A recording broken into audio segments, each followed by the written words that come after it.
Oh, yeah. Happy Monday, everybody. Ben and Woods, 97.3, The Fan. What a pleasure it is to be live from Fantasy Camp out here in Peoria, Arizona, with my boys and all these beautiful, smelly men out here. Just so many smelly men and just some of the most finely tuned athletes you're ever going to lay your eyes on, including the guys on this show. I'm Woodsy. That is Paul Reindl. He's the executive producer at the other end of the table. Good morning, Paulie. Hey, how are you? Doing great. And Benjamin Higgins, your friendly neighborhood sports anchor, joins us as well. How are you, Pally? Good. I am ready to go, ready to hear all your stories from the weekend because I have not really been around you guys while you were enjoying fantasy camp the last couple of days. So this should be good. Hi, Andy Ashby. How are you? Good morning. Hey, how you doing? Hey, Skipper. I said, hey, Skip. Morning. Well, good. He sounds like death. That's the first bit of news. So Andy Ashby is your manager. We didn't know that at the time on Friday. Friday. Oh, yeah. Wow. That's right. So we've got a lot to get caught up on. So he, Paulie's with Ashby and Jake Peavy, which is a really good squad. A really good squad. I got chosen by Arky Cianfranco and Chris Gomez. And Two great guys. Yeah, we're the only undefeated team left in camp right now. So we're 4-0. Paulie's 3-1. It's been a nice treat for me. I've never been 3-0. I've never been 4-0. We lost our fourth game yesterday. So, yeah, you're 4-0 at the top of the leaderboard. We are 3-1, tied for second place. We play you guys today. Our only game this afternoon. Yeah. That's going to be a big one. It's a big game today. Very excited about that. It's been such a blast. As far as my coaches go, I know I'm driving them nuts already. Had some really bad base running yesterday, which I will wear. I'll 100% wear it. But when you're out here, you're trying to make a play on the base paths because you think you can get in somebody's dome and rattle them. We'll see if it pays off in the end. I'm just going to continue to go out there and be me. But what I did, I would not coach my children to do. I'll tell you that right now. And I would have ripped them a new one had they ran the bases like I did yesterday. It was about probably 11:45 a.m. I'd finished my game a little early, and my team, we were in the cafeteria having lunch. Your guys' game wrapped up, and Tier 1 Teddy came walking in. Tier 1 Teddy's my teammate, by the way. Yes. Came right Your in. teammate, and Tier 1 Teddy. ratted me out to Paulie. He walked right up to me, and he goes, holy S-word. Woodsy should be on Don't Do This or something. Ask him about his day on the base paths. Toot blam.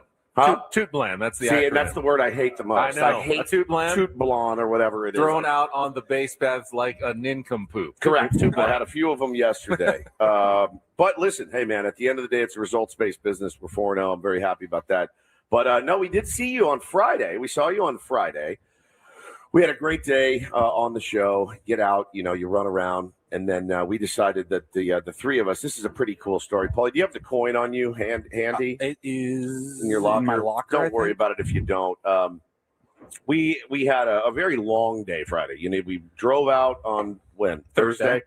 Did the show Friday, came on out, and it was a long day. We had a doubleheader, and it was a lot of fun, but they drafted teams that night. Yeah, it was just a long We were just night. hanging around waiting for that. It was like 7 o'clock. We didn't play that night. No, we didn't play a game. We had workouts, like tryouts or whatever. Right. And then while we had dinner, the coaches were all in the alumni room drafting teams. And by the time we got the team announcements and everything, it was like 7 o'clock, 7:30. How many teams are there total? Eight. There's eight total teams. So there's a lot of dudes out here, man. 101 or 120 campers. It's pretty nuts. So I'm pretty tired at the end of Friday night, but we had been talking about a night out with the boys, just the three of us, little bonding, maybe go back to the place where it all started here at Fantasy Camp years ago, a little place that we like to call Explicit. Actually, we don't like to call it. That's just the name of it. And so we were, and we're driving home, and I know Paulie was like getting antsy because I was doing the typical me thing where I'm just trying to talk myself out of going out. I'm just tired. I'm trying to talk myself out of going anywhere. You're like, let's just do it tomorrow night. Yeah. I'm just pushing it off. We'll do it later. We're like looking at Sunday's schedule and how Sunday morning compared to Saturday morning. Oh, yeah. And eventually it got to the point, it's probably like 8:15 p.m. We're in your bedroom. In my bedroom. All three of us just sitting there. And I go, I don't really care what we decide. But we need to make a decision. Make a decision right now. So we knew Ben was going to be gone a couple days with his buddy Scott playing golf. So I'm sitting there and I go, I'm just so tired and I'm just being such a baby. I really am. And I can see Paulie getting a little anxious because I know he wants to go out. And I go, and then I'm wrestling with that in my head, like, nah, take that kid. He deserves a night out. Take Ben out. My problem was Saturday night was take your coaches out to dinner night. So you knew that night. You never know. Like, that could be an hour and a half. It could be 4 hours. You don't know. You don't know. So you guys, I said, you know what? Give me the coin. So we got a coin here. Do you have it? I thought you grabbed it out of your bag. I looked for it. I didn't see it, but Well, it's a gold coin. It's a gold coin. Looks like a half, like silver dollar. It's in honor of Randy Jones, our late great commissioner of fantasy camp, Padres Hall of Famer. By the way, happy heavenly birthday to Randy Jones today. Happy birthday, RJ. And this is pretty rad. So we get the coin. All right. This side says, in Randy we trust. That'll be heads. On the back side of the coin, it was like a swinging fryer. Swinging fryer. So we say, all right, I'm going to put it. I said, I'm going to put it in Randy's hand. If Randy wants us to go out tonight, go to explicit, then he'll decide. Boom, flip it up. Heads we go.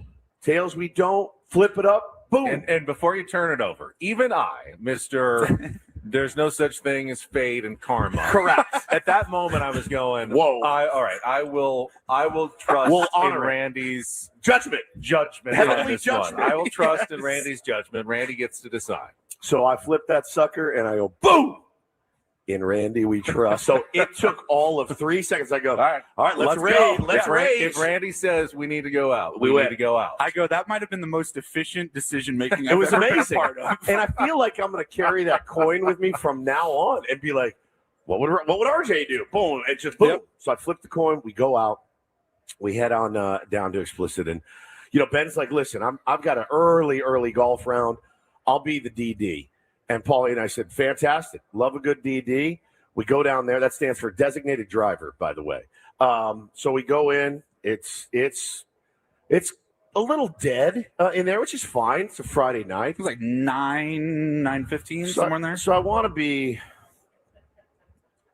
gentlemanly about the way I describe. What is a gentleman's establishment? It's a gentleman's establishment. You should be gentlemanly. Okay. I'll be gentlemanly. I want you out there in the audience to think about this. On every great team, let's use baseball as an example. There are 26 people on the roster. They're all important, okay? But they're all different. There's different ethnicities. There's different shapes. There's different sizes. There's different skill ability, okay? So we walk in. We get our table, we sit down, we talk to the gentleman that welcomed us in there 2 years ago. Same guy. Almost to the day. Same bouncer, yeah. Same bouncer.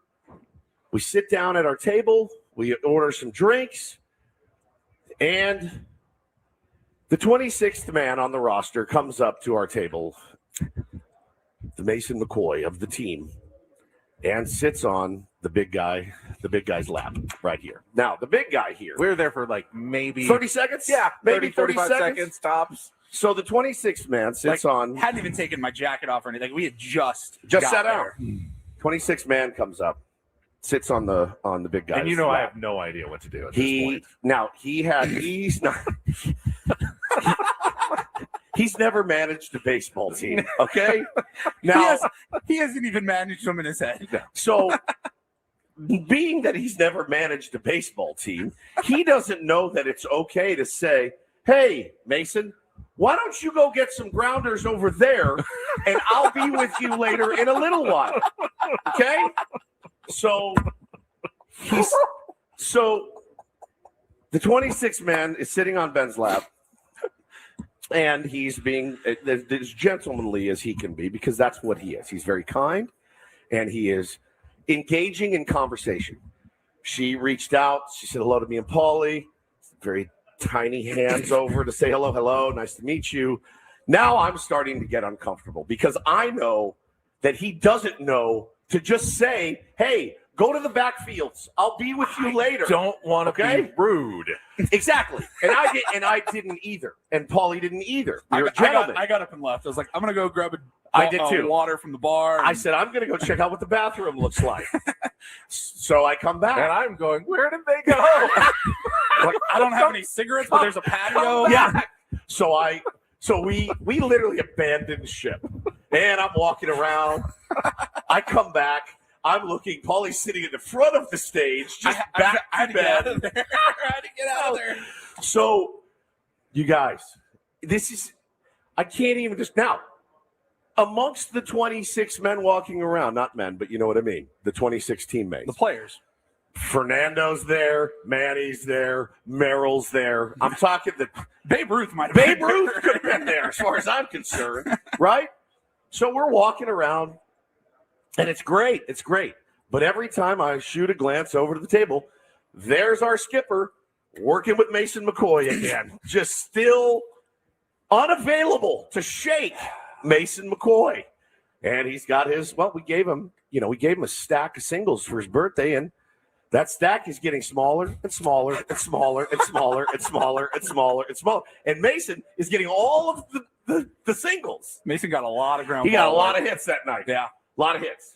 So we were there for maybe, two hours? 2.5 at the most. I mean, she didn't leave your side the whole time. The second we sat down until the second we said, all right, you guys ready to get out of here? This would be like going to scout players and only watching one player hit field grounders and hit off the tee. And it was the 26. You devoted a lot of time to the last guy on the roster.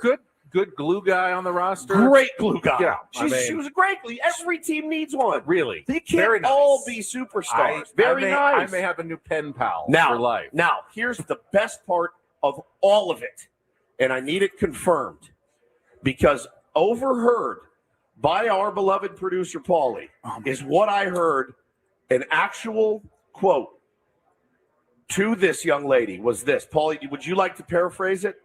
Something to the effect of, something along the lines of, are you impressed with my sports knowledge? yes, yes, that's an actual. I think it was said ironically, Paul. I think it was quote. said ironically. Hang on. I would just like to say, I was not in the 100% right state of mind. Correct. I will acknowledge that. I believed that's what I heard. If you want to say Can that you clarify? it was There tongue was- in cheek or There was anything like that. definitely something along those lines. I knew I wasn't was- crazy. I think it was said in a self-deprecating manner, like, I'm not the person you really want to be talking to, right? We don't have a lot of common interests. So you two I were didn't know what to do. sitting comfortably to my right.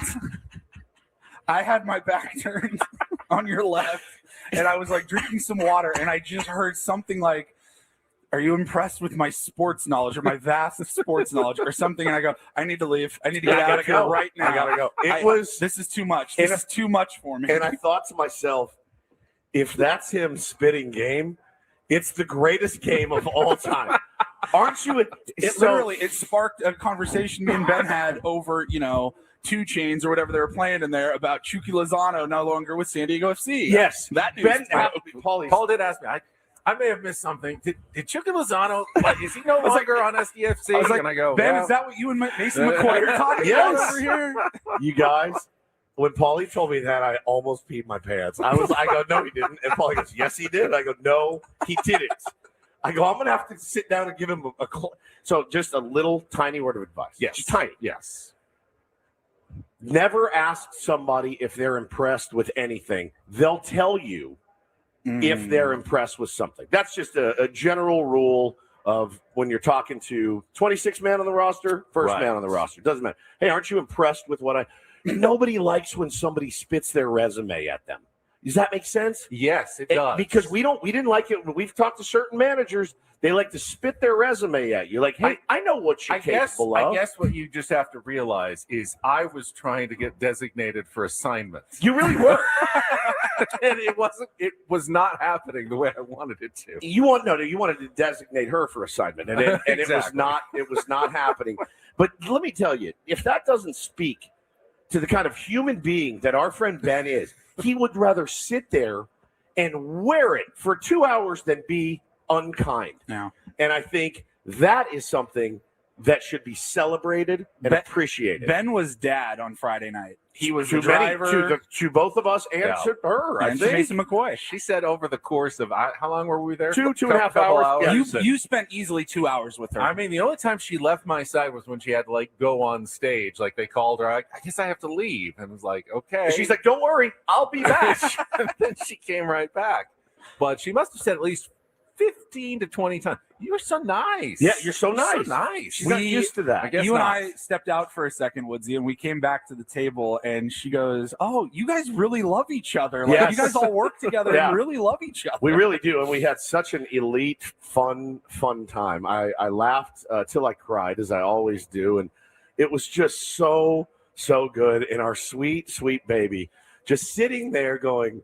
So anyway, a hit and run is when you're and I'm dying laughing. He's just explaining it all, but it was just so great. It was so great. Now the good news is, you probably helped her pay for that last semester of nursing school, right there, Hopefully. right there. Hopefully something good came out. Hopefully she's going to be out saving lives now, and it'll be all thanks to our beautiful bed. And it was so good, and it was just another experience of the three of us. Did you guys have a good time while you were out and I had a walking great time. around at different tables and areas? I had such a great time. And then we got home, man, passed right out, had a great time, got up, and then we went out and played ball. And it was just, it's always such a dream. And I say to people out there, listen, I get a lot of messages when I'm out here during the week of like, I don't think people really ask me anymore, hey, is fantasy camp worth it? It's unequivocally worth it. Right. And the baseball is great. It's fun. It's not the highest level baseball. It doesn't matter. You're playing on the best fields. You got the best trainers. There's JoJo right there. That guy has milked my arm a couple times. He's touched all over my body. It's amazing. The trainers, the food here is outstanding. They take such good care of you. The gear that they give you is unreal, but it's the coaches and the stories and the brotherhood, the camaraderie of being with these people that you see mostly only once a year. And you come back together and it's big hugs and kisses, and it's just the greatest. If you can swing it, if you can even think about potentially being able to borrow money to swing it, do it. Do not hesitate. I don't know how much bigger they can get, but it's how many people are we at now? 120? No, it's like 104. 102 right now. And there's empty lockers in there, man. They could probably get 130, and they will get 9 teams. It is just the greatest week of your life. I'm telling you. And no one disagrees. 2 camps, do 2 separate ones at some point. Oh, can you imagine? I know other teams, the Yankees do like 5 different ones. Yeah. So maybe the Padres just need to keep this thing growing. It's been incredible. Start squirreling your money away right now. Like I said, man, take out a loan to come. It's worth it. It's the most YOLO experience you will ever have in your entire life.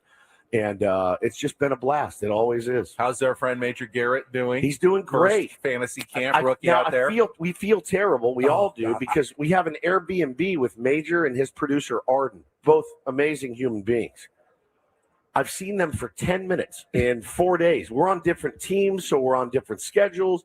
They come when they come. We go when we go. Yep.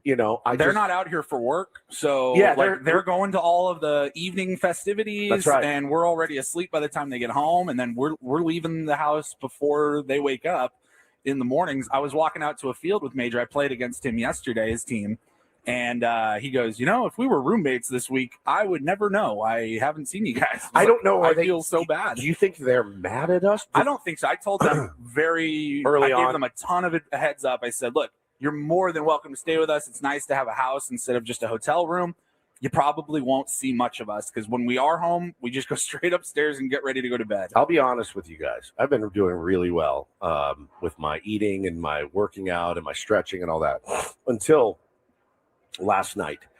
I had it was kind of like a sexual fantasy, to be honest with you, finishing up camp, going home, watching the rest of the football, and I wanted, for some weird reason, a Domino's thin crust pizza. And I was going to lay on my bed, I don't get to eat in bed at home. It's not college anymore. I could. My wife would slit my throat, then leave me. But I wanted to eat a thin crust Domino's pizza, watch football in my underwear. In bed. And I did it. I finished all but 2 pieces. Nice. And I felt, I didn't even feel bad about it. I said, I've earned this, number one. Just a cheese pizza, toppings? Half cheese, half beef. I went like beef, like hamburger meat on the other side. and I murdered it. And I didn't feel even a bit guilty about it. So I got to fulfill another fantasy of mine last night, and it was great. The bed was a little crummy. I'm going to be honest with you when I was done. But I watched football. Crumby, Yeah, not crummy. Crumbly. Crumbly. It was a little crumbly when I got finished, but no regrets whatsoever. Crushed it. Felt so good. Went right to sleep and shot out of a cannon today. So here we go. We are off and running. We have a lot of interesting topics today. We do. I understand we have more stories from the weekend of fantasy camp. So I'm looking forward to hearing because I haven't heard any of this. This is all new to you. We truly have not been together the last couple of days. So I am listening to this like the tier ones with fresh ears and can't wait to hear more about the hijinks and shenanigans that go on around this place. To the tier ones listening right now, I don't know when we're going to be able to get Jake Peavy on today.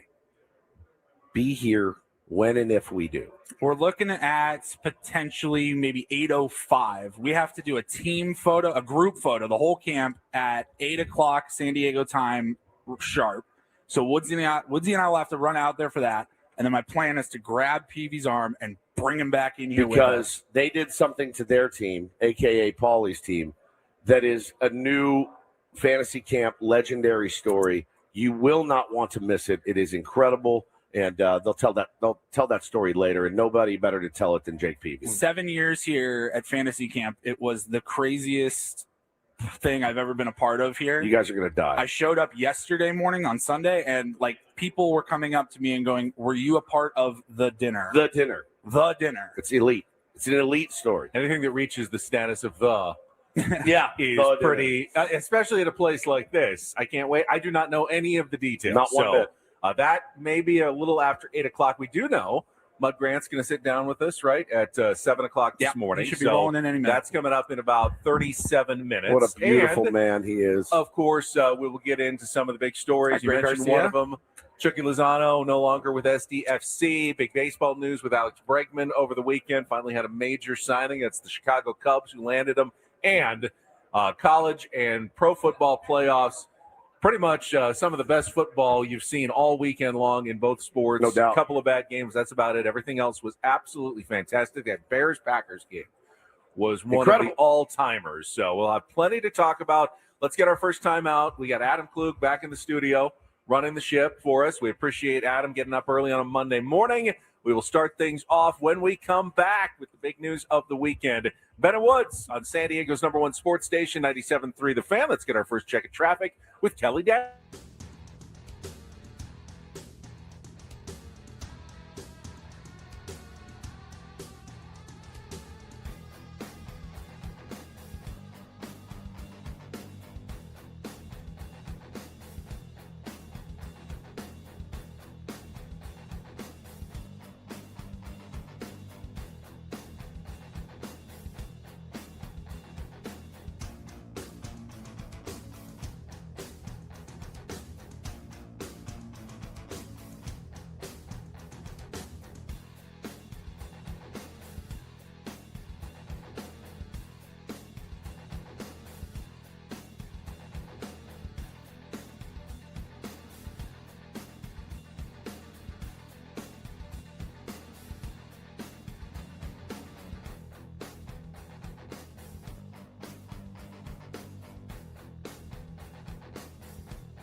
Hey, player, this is all yours. This room with this view. This speakeasy with this cocktail. Hey, could you make that too? The spa with this. Ah. And this pool on this roof. This is all for you. The all-new Hamul Casino Resort, now open.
Just experienced a personal milestone during our commercial break after nearly a quarter of a century as a San Diego television sportscaster.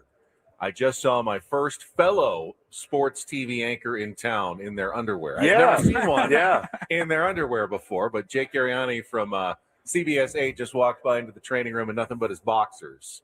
And I must say, he is in a lot better shape than I am. He's in really good shape. He's really handsome. He's very talented. I've loved having Jake out here at camp because Jake has been playing pretty well. Mhm. But then you see him. He's sitting right over there with a chair in the afternoon, editing all his content, putting it out. And I'll just say this: it looks poorly on us.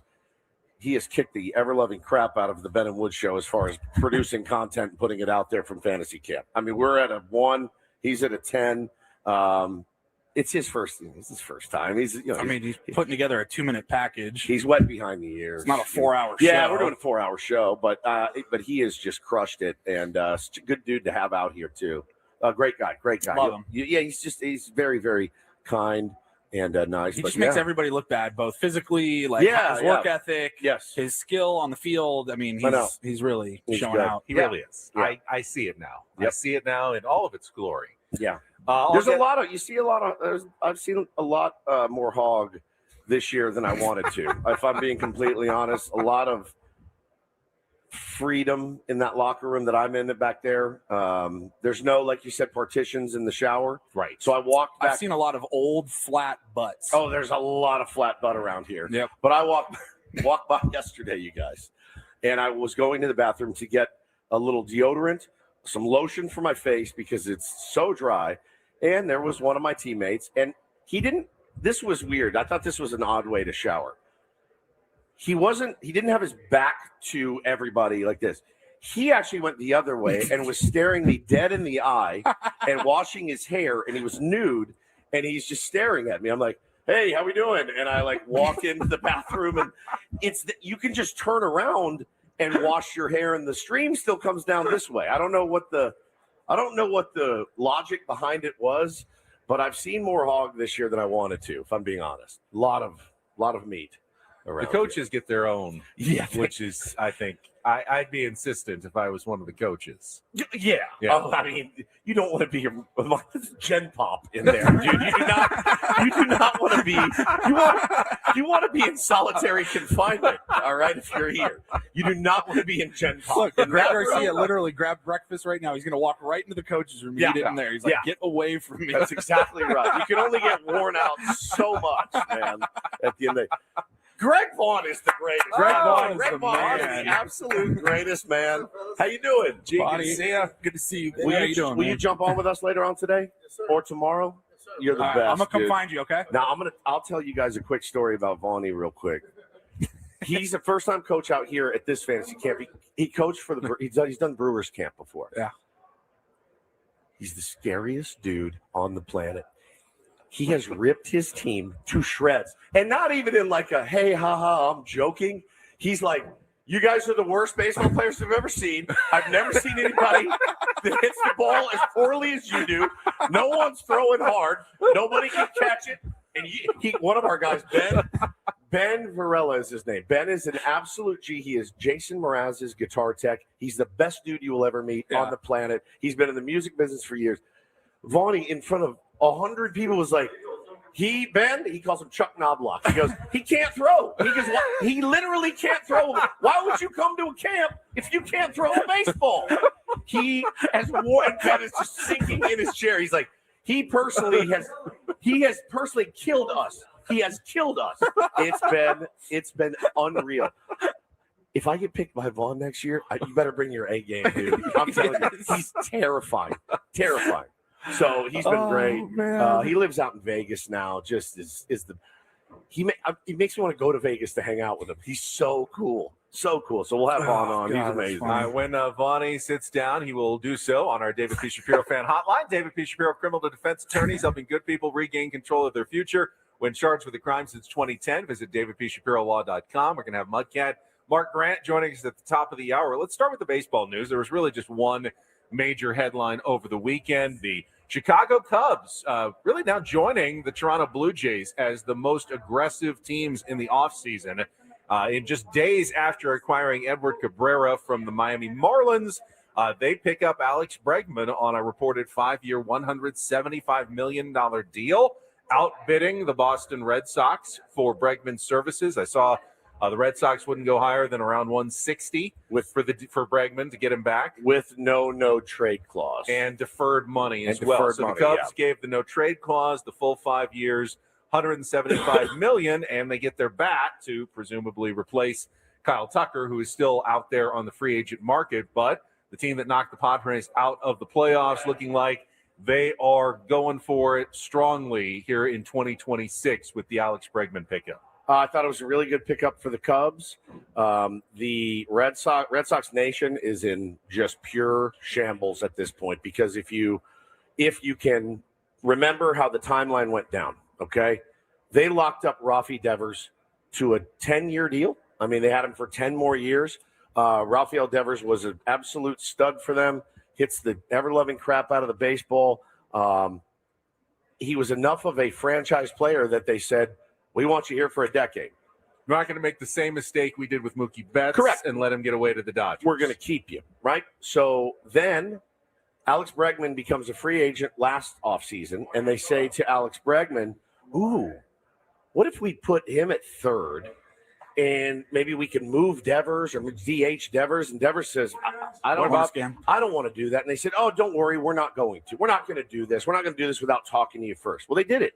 They signed him, and they told Rafi, these are your options. Now, again, this is a guy they've locked up to a 10-year deal. Rafi says, this isn't what we talked about.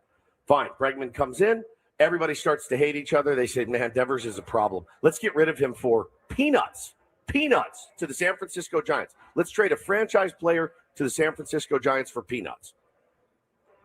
Then they don't even extend Bregman. So now they got rid of one franchise player. He's gone, who's locked up for a decade. They got another one is now gone out the door, and they're left with nothing.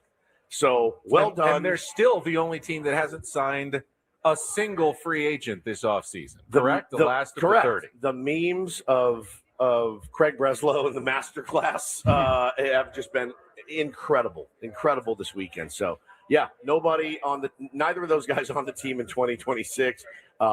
Pretty rough look for the Boston Red Sox. Meanwhile, the Cubs, they're really bad at this, by the way. Right they're now, really bad with letting franchise players go. Yeah. They really are. It's becoming their calling card. Like faces of the franchise. They're really bad at this. The Cubs, meanwhile, the initial rumors when the first Bregman news broke over the weekend was that they were expected to trade either Nico Horner, second baseman, or Matt Shaw at third base to make room for Bregman in their lineup. Although I've seen some pushback from columnists going, why would you trade away good players? You have to find a way to use them all potentially.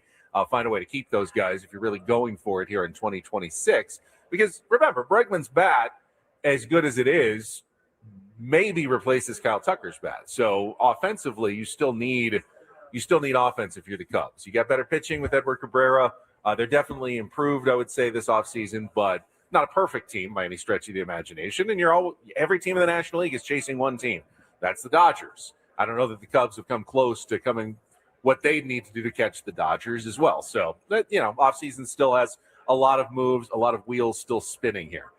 Purple says in the chat, when are the Red Sox going to trade a franchise player to the Padres for peanuts, since they love doing it for NL West teams? Purple, I would love them to make a couple phone calls about a Marcelo Mayer. Bring the kid home back to San Diego and let him truly shine at Petco Park. Well, we know AJ Preller tried to get Jarren Duran at some point as well. Hasn't happened, but they do like to talk to the NL West teams. Yeah, for sure. All right, let's check traffic. On the other side, we will talk about some of the football over the weekend. The incredible Chicago Bears comeback. The once again disappointing end for the Los Angeles Chargers, which, of course, I'm not disappointed about at all. We get to all that coming up next year on 97.3 The Fan. From the 855 Get Ross Traffic Center, protecting San Diego after accidents or injury, here's Kelly Danick. Well, some trouble in Mission Valley, eastbound 8 for Waring Road. Crash involving a couple vehicles. Looks like one may have overturned and possibly a vehicle caught fire. So watch out for lots of activity there. That's East 8 before Waring Road. Also on the Palm Avenue on-ramp to South 805, stalled vehicle. Getting reports of a collision now on the transition ramp, westbound 54 at the northbound 5 connector. And then stall reported on South 15 at the 163. It's over to the right shoulder. I'm Kelly Danick with Ben & Woods, San Diego's #1 sports station, 97.3 The Fan. Broadcasting live from the remote Bill House studios. Bill House Plumbing, we know how. It's Ben & Woods here on 97.3 The Fan, live from Padres Fantasy Camp. It was just one great NFL postseason game after another. Really starting Saturday with the Rams and the Panthers. Back and forth in the fourth quarter. The Rams pulling out what was, I think, a much closer game than most people expected. Remember, the Rams were double-digit favorites on the road. 10.5, yeah. Panthers and Bryce Young, they put up a heck of a fight in that game. Matthew Stafford had to lead a game-winning 71-yard drive, culminating in that unbelievable catch by Colby Parkinson. One of the best for the go-ahead touchdown with 38 seconds remaining. One of the 38 seconds remaining, and Stafford makes that throw, and Parkinson makes that catch in that moment, twisting, turning, spiraling out of bounds, able to get his feet down, hit the pylon, game over, Rams move on. phenomenal ending. Rams hopefully have dodged a bullet. X-rays were negative on that right finger injury that Matthew Stafford suffered during the game. Obviously, he was effective enough at the end to lead the game-winning drive. Finished with 304 yards passing, 3 touchdowns, and an interception. But I don't know that – I mean, we don't obviously talk a ton of Rams football on the show. Puka Nacua is really fantastic. Sure. I mean, he is so come into his own the last couple of seasons, and he was terrific. He was shredding the Panthers like a one-man band out there for much of the game. 10 catches, 111 yards, 2 touchdowns, and I don't know. I'm sure that the national football media gives him his proper credit. Yeah. But I just wanted to say I really enjoyed watching him play in that game. That guy is for real as a wide receiver. I think you have to give the Panthers a lot of credit as well. Like you absolutely. Said, nobody thought those guys would be in that position, and nobody thought they'd be in that position to be in the playoff, and nobody certainly thought they'd be in a position to win that game. And they absolutely could have, and maybe should have. I mean, they played a really, really good football game, but yeah, the Rams do move on. Then the game of the weekend, I think the second game on Saturday, the Bears hosting the Packers. Bears down 21-3 to their rivals at the half. And Benny, I walked into, after our team dinner on Saturday night, I walked into a place called Biggs, which is here in Peoria, and I was going to have a beer with my teammates while I waited for an Uber. Paulie had my car. He was going to be long, so I'll just Uber home. So get these big old beers, and this is a Bears bar. And we walked into this place. It was jammed. Wait. Were you there? The game had been over? No, the game was still going 21-3 when I walked in the door. Wow. So I walk in the door. Everyone's in Bears jerseys, and it is as silent. You could hear a pin drop in that bar. And then by the time I got home, it was a game again. I was getting real like 2024 Padres vibes, special season. You remember how special it was, and it felt like they were going all the way. Bears fans had that feeling all year long with all these comebacks. Such an amazing season. Caleb Williams having a great year. Is it just going to end in a like fizzle out, disappointing performance like the Padres did with, back-to-back shutout losses to the Dodgers? Is this how it's going to end to the Packers and just get run out of your own field in front of your own fans in your last game? To your bitter rival. I felt almost ill for the Bears fans who had gone through so much for so many years that this is how that game was going to end. And instead, of course, you saw it. The Bears come back with 25 points in the fourth quarter and win it 31-27 in one of the more epic football playoff games that you're going to see. Caleb Williams was terrific, 361 yards passing. Jordan Love was fantastic. He was by too. The way. It certainly wasn't his fault that they lost that game. Brandon McManus, who was the field goal kicker, had the 2 missed field goals and a missed extra point. That certainly hurt the Green Bay Packers, but with the loss, the future of the Packers and Coach Matt LaFleur now in question. Haven't seen any news yet this morning, but the rumors are that he could be out as head coach of the Green Bay Packers. He wasn't really willing to comment on it after the loss, obviously in the moments after what happened, but that was a pivotal, huge turn in one half, like the fortunes of two franchises going in different directions over the course of 30 minutes. Caleb made some really nice throws. Caleb is a USC guy. I'm not a USC guy, but I really enjoy watching that dude play. I defend him all the time because he is that kind of quarterback. Look, they were laying out his numbers. I mean, his quarterback rating wasn't great. His completion percentage isn't great. He's had to lead a lot of fourth quarter comebacks because he hasn't played all that great. But at the end of the day, in the fourth quarter, you got a guy that's able to go in there under that amount of pressure, put up the numbers that he has, continue to win. Who cares how he got there? Does he get there? Great. Who cares how he gets there? Who cares how pretty it looks in the first and the second? He guys a second half quarterback. They're a second half team. Don't take them lightly. And they proved it. And I'm happy for all my Bears fan friends that I grew up in Chicago with, going to college with. They're losing their mind. They haven't won a playoff game in 15 years? Is that right? Yeah. 15 years. So city of Chicago celebrating, and for good reason. And they got a good one there. So that was the same night the Bregman news came out. Yeah. It was a great day for Chicago. Good night for Chicago. Chicago. Great day for Chicago. Yep. By the way, Adam Schefter is reporting that the Packers are going to try to work out a deal to keep Matt LaFleur in the coming days. We'll see what happens as this week goes on. Then the first game on Sunday, which I saw the second half of. Another great one.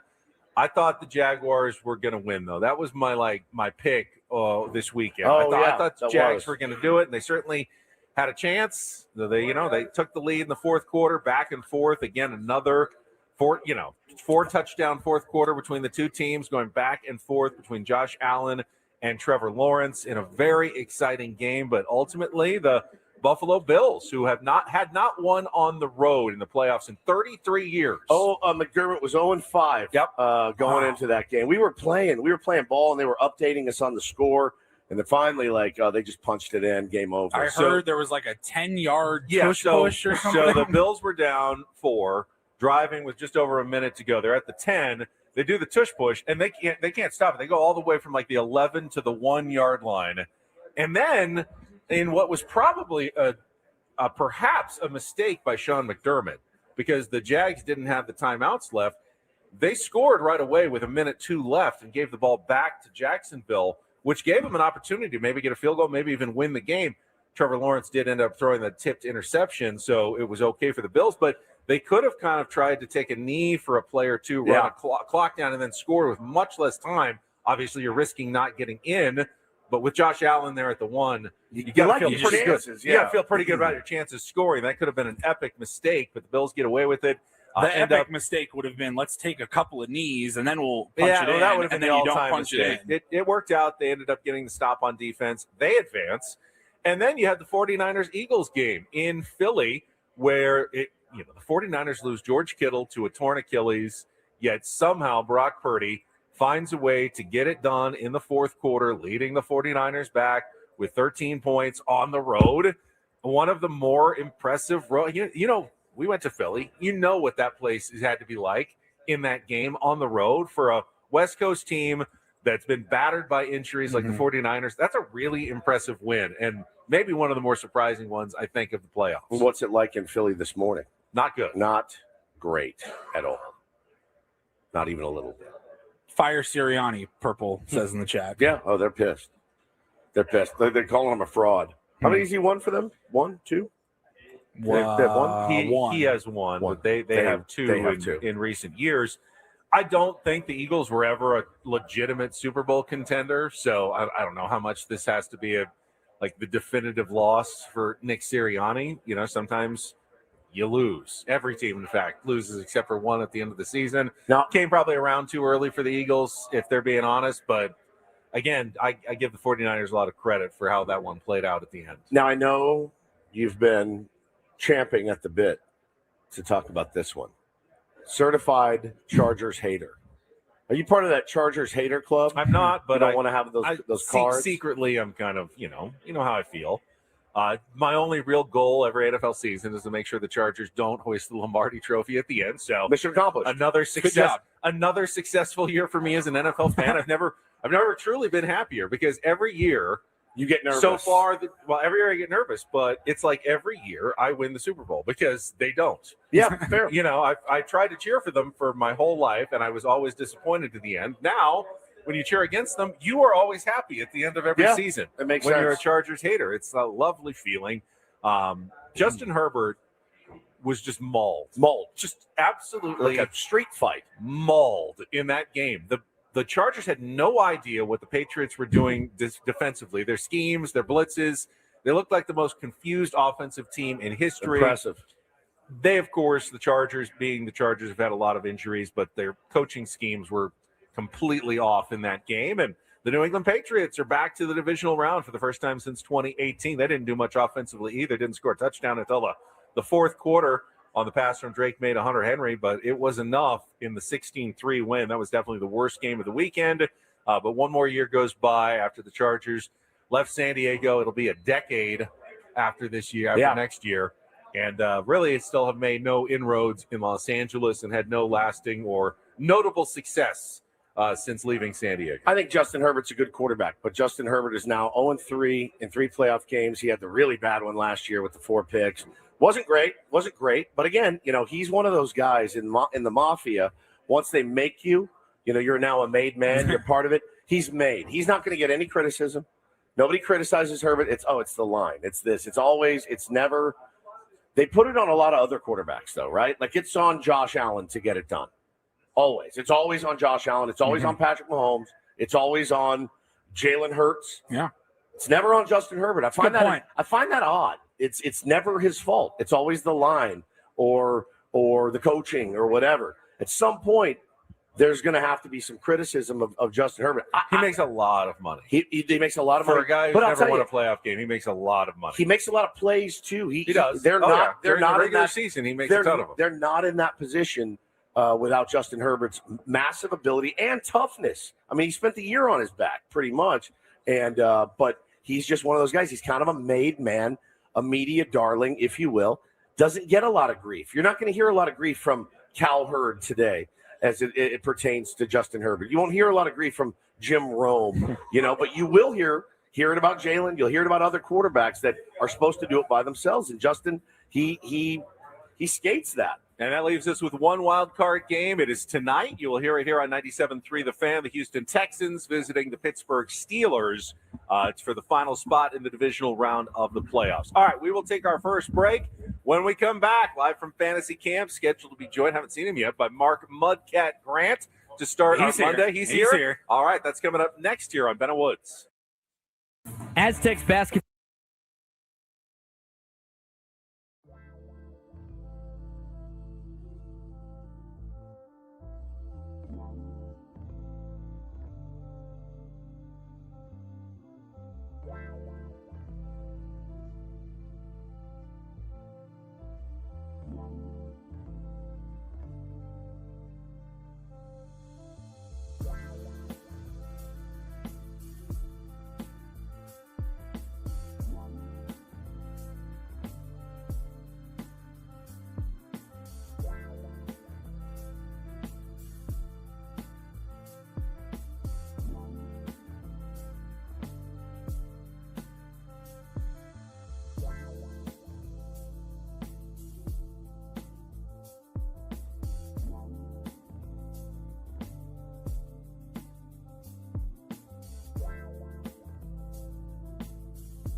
Tubin and Woods, live from Padres Fantasy Camp in Peoria, Arizona.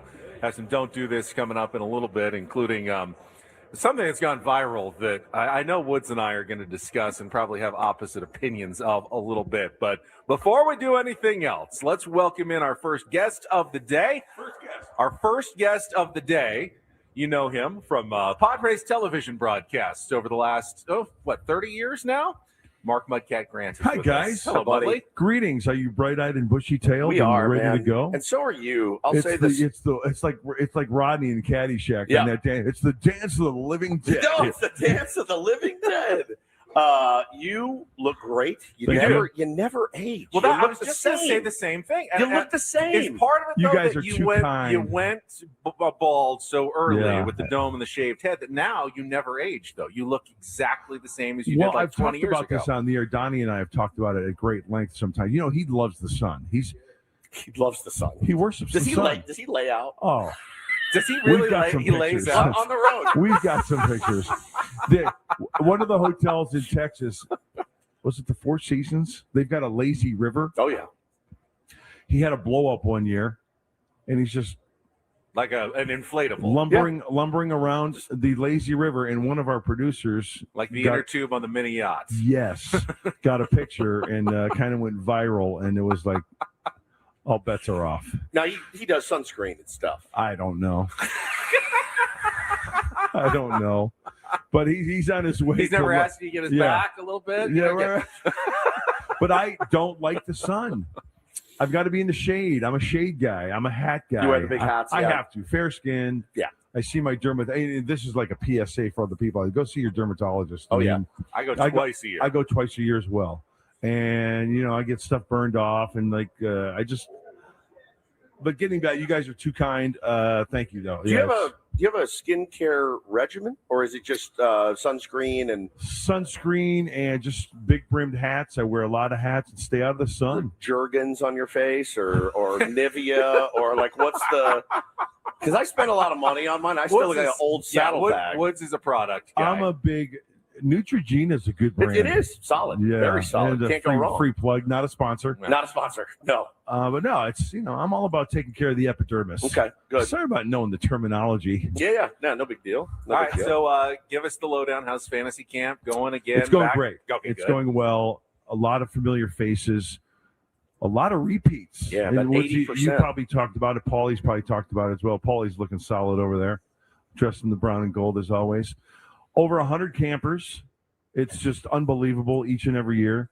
The camaraderie here, the love, the yucks. I love it. It's great. It's such a brotherhood. It's a lot of fun. And we today is RJ's birthday. Yes. Yeah, today's RJ's birthday, Yes. and he was really the ringleader. But all these guys have stepped up to fill that role, and you can't. It's hard to do it without him, certainly.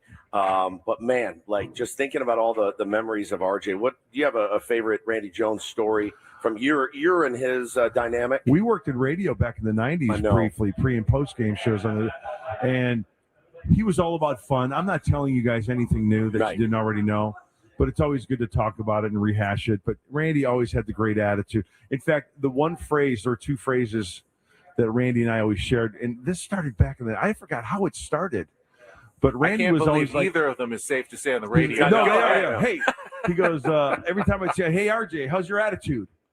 He goes, hey, Mud. He goes, how's your personality? You're right. So it was just always like a check the boxes of when you wake up in the morning. And I know we all have challenges and stuff like that in life, and we all deal with stuff, whether small or large. But I think we all need to, when we wake up in the morning, think of Randy Jones. Hey, check your personality and check your attitude. Yeah, you can control those. Right. Those things you And can't control. It's amazing, Woodsy, how that can spread quickly and as a good thing. Yeah, no question. No Because question. we all about it. get, the pity party. Look at me. Well, yeah, I'm not feeling good. Well, you know what? That one little hello, that one little hey, how you doing? That one little slap on the backside or whatever, that goes a long way. It does. Because, and I know I'm going off on a tangent here, but I if you relate kind of life to baseball, I remember as a baseball player growing up, being a fan of the game, and then being a youngster, 20 years old in the big leagues, I'm playing with guys now that I watched on TV that I admired, and they come up to me and say, "Hey, Mud, how you doing?" I'm like, "Oh my gosh, that's so and so." Still like a little kid. I watched him, and he knows me first of all, and he's saying, "Hey, how you doing?" That goes a long way, man. Archie is my coach, Archie Cianfranco. He told me a story about when he played for the Expos. He came up as an Expo, and he said, because I was asking him, I said, did the veterans give you guys, the rookies, a hard time? He goes, not really. He said, it may be like that in other sports. Mm-hmm. He said, sure, they kind of tell you what to do. He said, but do you know who picked me up to drive me to the ballpark every single day as a rookie? Gary Carter, Hall of Famer Gary Carter would pull up, beep, beep, beep his horn, and I'd come running out, little green, wet behind the ears. Awesome. And he said Gary Carter would drive me to make sure that I got to the ballpark every single day. See, that's leadership. 100%. That's how you lead. Do you think does that still exist in the game these days? Kind of tough to tell because I don't hang with the guys. I see them just only on the charters. I see them in the clubhouse, and the interaction is pretty good between the youngsters. But I cannot see anything differently than a guy like a Manny or a Xander or a Jake or whoever, Joe Musgrove. You think Joe Musgrove's going to blow off a young kid who comes out or give him a hard time jokingly? Of course. Because that means now you're included, right? Yeah. You want them to give you a hard time. Yeah. And you know what? The veteran guy, fill in the blank, could very easily just shun away and want nothing to do with a youngster. My story is when I was 20, I was living in an apartment complex in Foster City, San Francisco. So Dwayne Kuiper, who I love and adore, I mean, he's like my best friend in the game. So I was 20. He was like 34 at the time. So back then, no cell phones. My apartment phone rings. Yeah. Hey, Feem, get ready in 5 minutes. We're going to dinner. He called me Feem because short for Phenom. Yeah, Phenom. I love it. So he dubbed me with that. Till this day, I was, hey, Kite, what's that? He goes, hey, Feem. Hey, Feem. Amazing. So anyway, he pulls up in his little Mercedes two-door coupe. And I go, hey, where we go? He goes, he puts his shh. He puts in a cassette tape in his cassette deck. It's the radio call of his only home run hit in the major. Here's a 2-1 to Kuiper. Swung out, there's a line drive, home run. It was his only home run on cassette tape in his car. It's unreal. As we went to dinner. Unreal. So my point is, shocker that both of you went into broadcast. Yeah, right. But Kuiper, he was Kruko. To say, I know I talk ad nauseum about these guys. Kruko, Kuiper, they could have very easily just said whatever, but they took care of me, man. I love that. Any friendly rivalry there? Because when they do the the announcer rankings in baseball, you two have kind of the Giants and the Padres. It's kind of been back and forth. Kite made a video lately. Kite made a video. I think it was 3 years ago or so, and Donnie and I were like third. He goes, he put it on social media too. I think Kite said, no, after listening to you guys and knowing you guys, I thought you guys were going to be like 15th. But after getting to know you guys, whatever, you guys are pretty much third. I love it. I love it. It's weird how it works when you're a fan of a team. Like when I listen to those guys, they make me mad, and I know that they're really good. Yeah, I know they're good guys, and I know they're great. But I'm like, no, nobody's mud and Don. No, we're provincial, right? Like we want our guys to win. And I will admit, coming up with those guys, you're a product of how you grow up, whatever your sports world, whatever the case may be. And the old right-hander Cy Young Award winner just told me to save it. That's all right, Jake. You can tell me anything, man. You're the man. What's up, right-hander? And I grew up, and I've said this before. I grew up listening to Jack Brickhouse and Harry Carey. What kind of an announcer do you think I'm going to be? I'm a homer. Of course, I'm a self-proclaimed homer. I like to be, I call it evenly or whatever the case may be for the other team too. But Kruk and Kite, they're homers. Yeah. They love their Giants. I love that. And rightfully so. I love that. And that's where I kind of, but yet you got to be critical at times. Sure. So we know. Same thing. Call it fair. Call it like you see it. Right. Exactly. Talking to Mark Grant here at Padres Fantasy Camp. Let's talk a little Padres baseball. Obviously, as well as anybody, how important pitching is. Yes. So getting Michael King back I was into so the happy. fold. Yeah. I think like everybody else, with you guys talking about it and getting the tier ones are talking about it, and getting Kingfish back is just love that guy. Huge. Love him, man. Love everything about him and what he does. And you guys know this. You know exactly. Michael King is the kind of guy you don't have to worry about. Right. He's going to be prepared mentally, physically. You know what you're going to get once every 5 days. And I know every pitcher out there goes out there once in a while and lays an egg every now. But with Michael King, that's okay because you know what you're going to get. He's going to bounce back. He's going to work on what he needs to do to get better each and every time. I felt so bad for him last year, that funky injury. Yes, It's just one of those things where, life intervenes sometimes. There's nothing you can do about it. And it's funny, man. People were getting mad at him. Fans were getting mad. And it's not anger. It's frustration. I just want you back. I just want you back in my arms. I want you on the mound, I'm guilty of it. Me too. I think Michael King is a robot. Yeah. And we all programmed him. Okay, you're going 7 innings and you're going to punch out 12. And it better happen. I'm guilty of that. I'm a fan, But then you realize, these guys are human. Yep. Look at the freak Jason Adam. I know. Just injury. It makes no sense, How man. freak was that? It made no sense. And no, it's so good to have him back. I hope his health is back to where it needs to be because with him you feel like you have a shot. Yes. Without him, you're like, I don't know who else is going to be out there to get. How important for you, Mudley? And I know AJ Preller's not done. He's never done. The man, he doesn't sleep. Got to get, in my opinion, maybe one more starting pitcher. Always. Maybe a first baseman. For you, what's Mud's wish list look I like? I learned this from Kevin. Well, playing the being on teams and never having enough pitching. Kevin Towers was big on that. You can never have enough pitching. I would always like to see the abundance of pitching on your staff. First base, there was a merry-go-round kind of over there at first base. And that's nothing. That's not a secret. Right. I know AJ's going to work his magic. He's always, the anticipation of AJ Preller is always fun too, isn't Christmas, it? yeah. It's like, what's next? You're waking up, your phone's blowing up because he did something at 3 a.m. But no, I think those are the areas that they like to see solidified. Yep. Talking to Mark Grant, Padres broadcaster, and I can't let you go without asking you, native of Joliet, Illinois. Yes. You a Bears fan? Yes. Yeah, how about that? Full disclosure, Okay. Not a huge NFL guy. Yeah.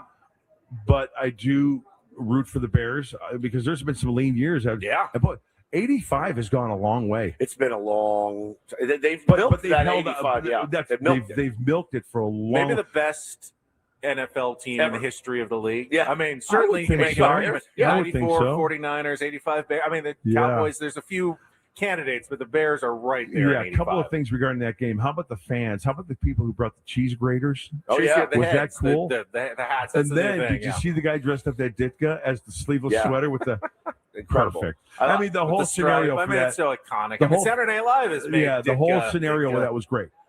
Soldier Field, Chicago, freezing, the fans, bare-chested.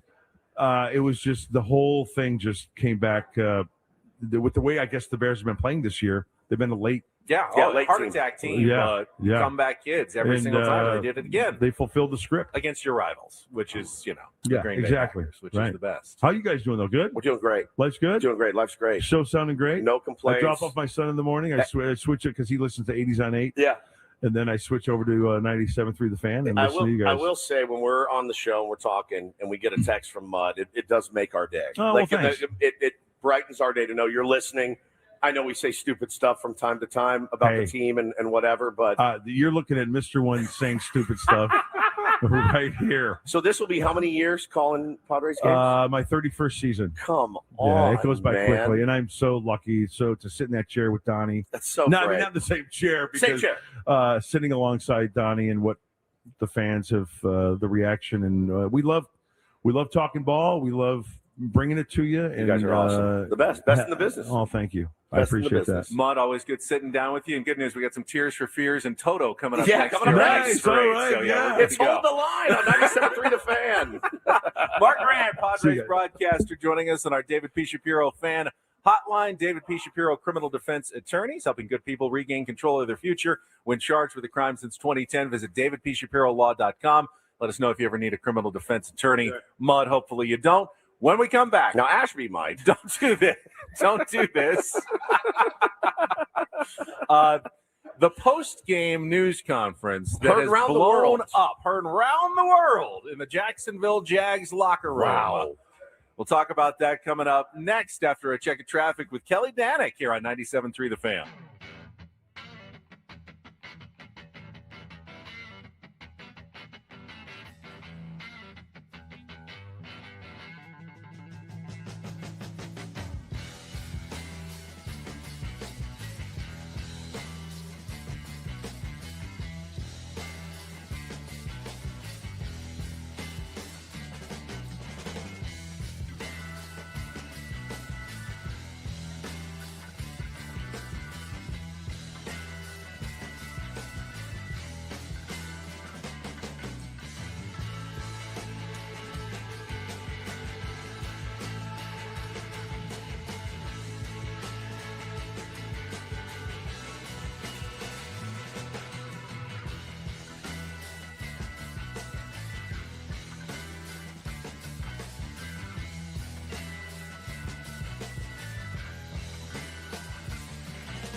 player, this is all yours. This room with this view. This speakeasy with this cocktail. Hey, could you make that too? The spa with this. Ah. And this pool on this roof. This is all for you. The all-new Hamul Casino Resort, now open.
Hayes, what's up, bud?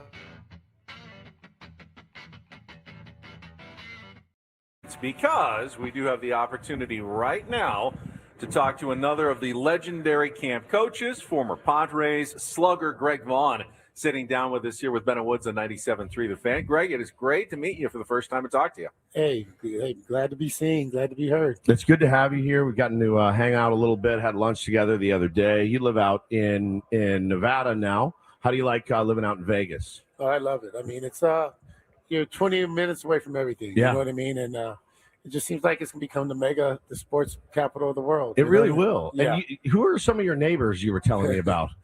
Giambi, Jonathan Ogden, Devontae Adams used to be Harper. Greg Maddox? Yeah, Maddox. Yeah. Does that dude hit the casinos? Because I heard he's like an elite gambler, like an elite poker player and card sharp. Well, I know he does have a poker tournament, so I know he does. You know, next time I'm gonna look underneath the table to see what's really going on. So how'd you fare against Greg Maddox in your career? Do you remember? Like everyone else, not Like that everybody good. else, other than Tony Gwynn. Yeah, exactly. Like everybody else, not that good. So I want to ask you about your career. Obviously, started with Milwaukee Brewers, became a power hitting star there, and then you get traded to the San Diego Padres in 1996, and you're part of those two playoff runs, 96 and 1998. But it wasn't exactly smooth sailing from the time you arrived in San Diego. What do you remember about those 3 years and that part of your career? Well, it was a little rough in the beginning because Ricky Henderson, rest in peace. I mean, good friend of mine. You know, and even before I got to San Diego, actually he lived in my guest house. You know what I mean? So Yeah. I mean, we were that tight. So, but you know, the platoon thing, I've never done it before. You know what I mean? So it was hard not to play every day, not to get in the rhythm, and you know, try to get out of whatever you're in. You know, being able to battle through it. You know, you had to be on, or if Ricky was on, you know, because he could do so many different things. You know, he could help the team. You know, I learned how to become a pitch hitter. You know, that was rough. That's the hardest job in the world. So it was a little different after, you know, Ricky was gone. You know, then I was the left fielder every day, and then it seemed like old times. Well, it certainly clicked then when that happened. That 50 home run season was pretty outstanding. I mean, here's the thing, Vonnie. It's still a huge deal when guys hit 50 home runs, and you did it back in 1998 when it was an even bigger deal. But I mean, when's the last Padre to hit 50 home runs? That's him. That's right him. here. Oh, yeah. I mean, The only and that one. was 1998. I'd say that's a pretty big accomplishment. What was it that year? Just when you came out of spring training, were you like, oh, I feel pretty good? Like I feel like I'm locked in. And how do you stay locked in that whole season? Well, Woodsy, it's funny you say that. It's because I think, I was just at peace. I think I was at peace. I was in a good place as far as being able to know I'm gonna run out there every single day, right? Every day it was my job. So and Boch, the thing about Boch, he was a great communicator. So you always knew where you stood. Even when me and Ricky had the platoon thing, he called us both in at the same time and said, "This is the hardest thing I've ever had to do." Yeah. You know, you play for 2 days, then you play for 2 days, or if you get going, you play for 3 days, and then one of you guys will have to sit. And but he always told us where we stood. So, Boch told right before the season, "Hey, you're my guy. You're gonna hit 3 or 4 every single day, and go kick some ass. Let's have some fun." Calms you down a little bit, kind of know, like you said, where your job is. Now, you as a manager, I watched you yesterday in the meeting. Your team is frustrating you a little bit. I think that's fair to say. If you were the manager of the real Padres, and this was your team that you had been given, I think your frustrations would boil over like Hal McRae when he was in Kansas City and he flipped the table. How frustrated have you been with your squad? I have great guys. My squad is good. I have one problem, and I think he's right behind me right now. Chuck Knobloch. Chuck Knobloch. I have one problem behind me. Dude, I went and fed the pitching machine because between him and Chavo, that was the worst thing ever. Yeah. I don't think I got a word in for 20 minutes. Because they're just yapping. Oh, see, here he is. There he is. Here he is. Come on, Barney. Now, I don't think we have enough sympathy for the coaches, though, who are used to seeing their whole life yeah, sharp, proficient, high-level baseball, and then they're just thrown in to see, mess. yes, just to the mess for a few days and have to watch it. It must be painful, kind of painful to watch. No, it's fun. You know what I mean? It is fun. He loves it.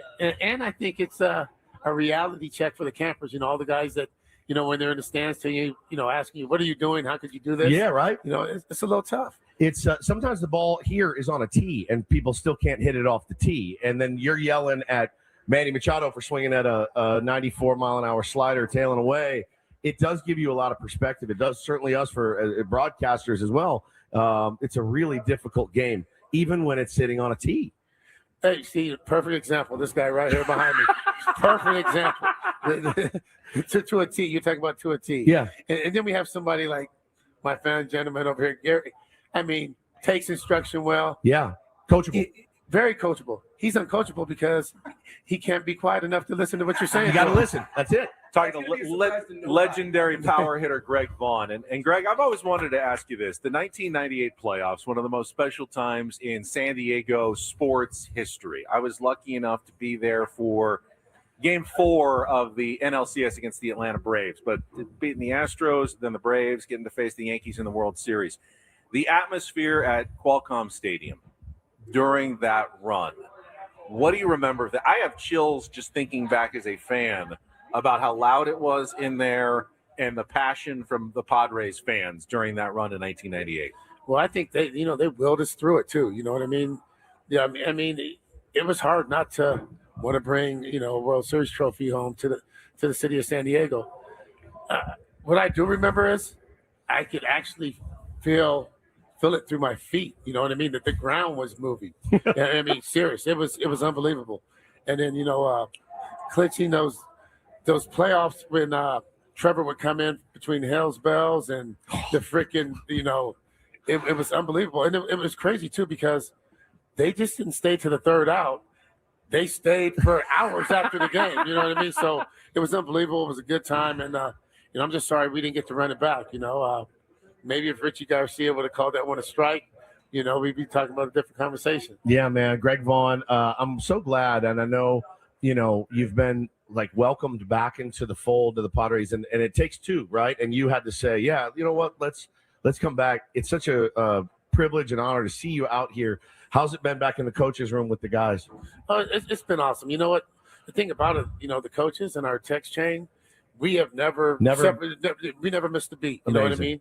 We never missed a beat. And I think I was hurt, I think, but it was a different ownership group. Yep. It was different people, and it's part of the business, to be the only guy to ever hit 50 home runs and get traded.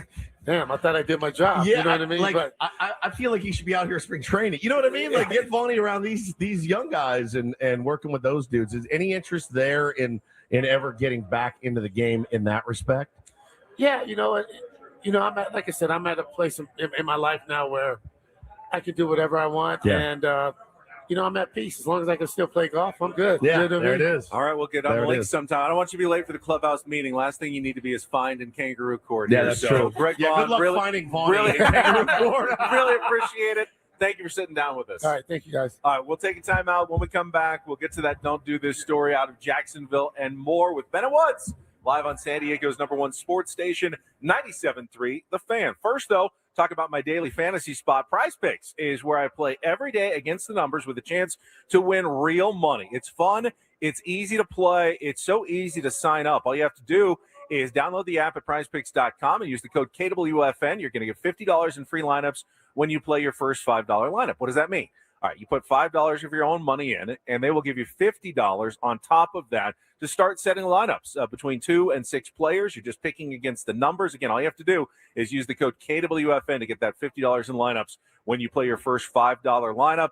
Looking at the playoffs tonight, Aaron Rodgers, more or less than 149.5 passing yards. That's one of the easy ones. You can go more than that. Put that in one of your lineups and win actual money on the games you're already watching. Whether it's college football, pro football, basketball, or college hoops right now, you've got all kinds of different ways to play, and you can do it easily.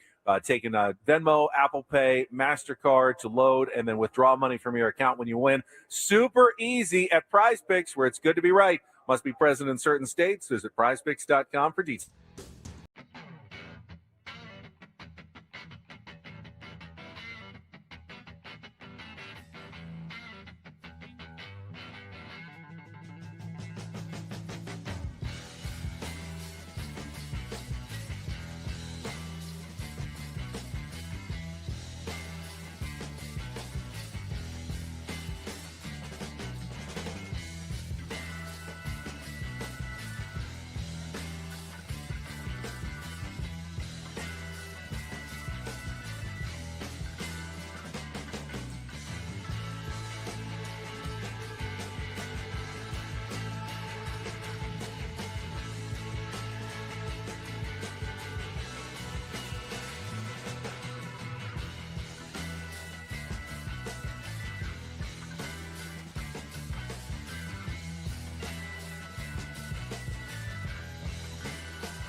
Hey, player, this is all yours.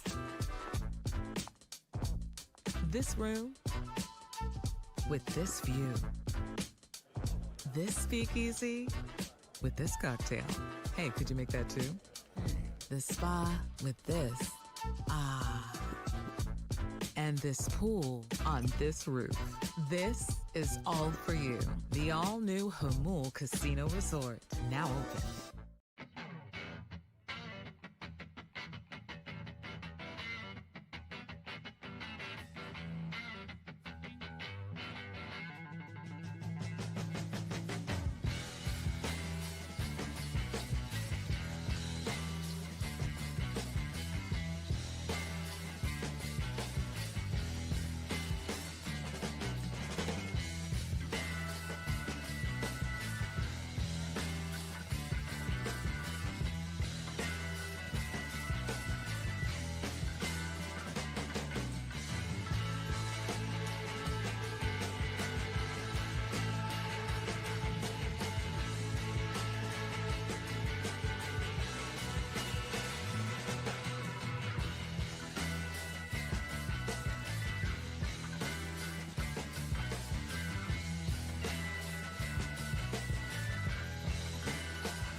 Week so far. Already talking to Mark Grant and Greg Vaughn at Padres Fantasy Camp. They're doing the morning meeting here.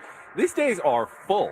I was just looking at the schedule for today. You guys don't play a doubleheader, so it's almost considered a light day, but you've got morning meetings, training sessions, there's workouts, and then an afternoon game. And then this evening, we've got some festivities here. I'm going to be round-tabling it up with Major Garrett, Dave McCary.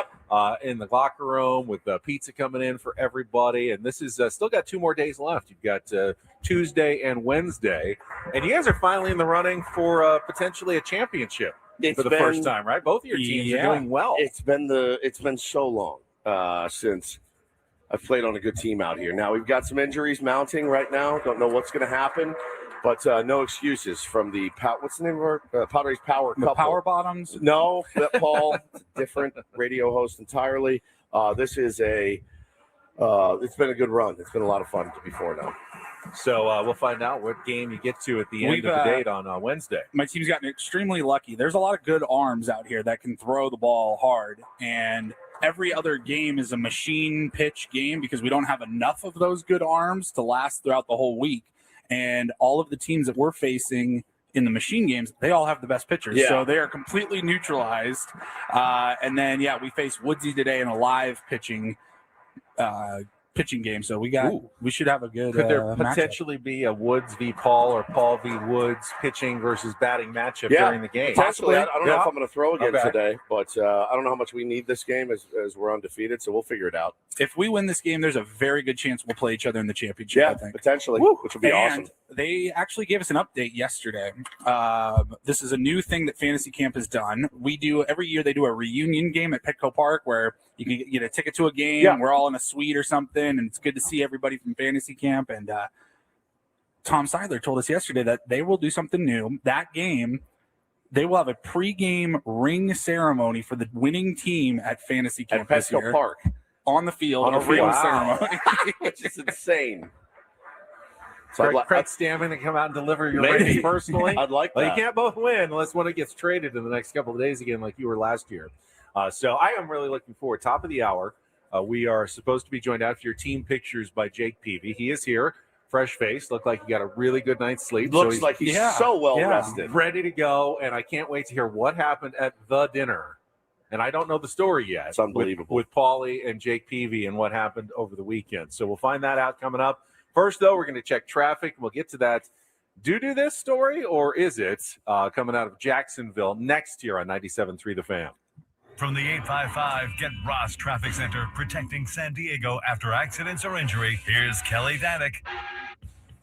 Traffic is moving much better through Mission Valley, eastbound 8 since that crash cleared near the 15. Also northbound side of the 805 accident clearing right before the 54.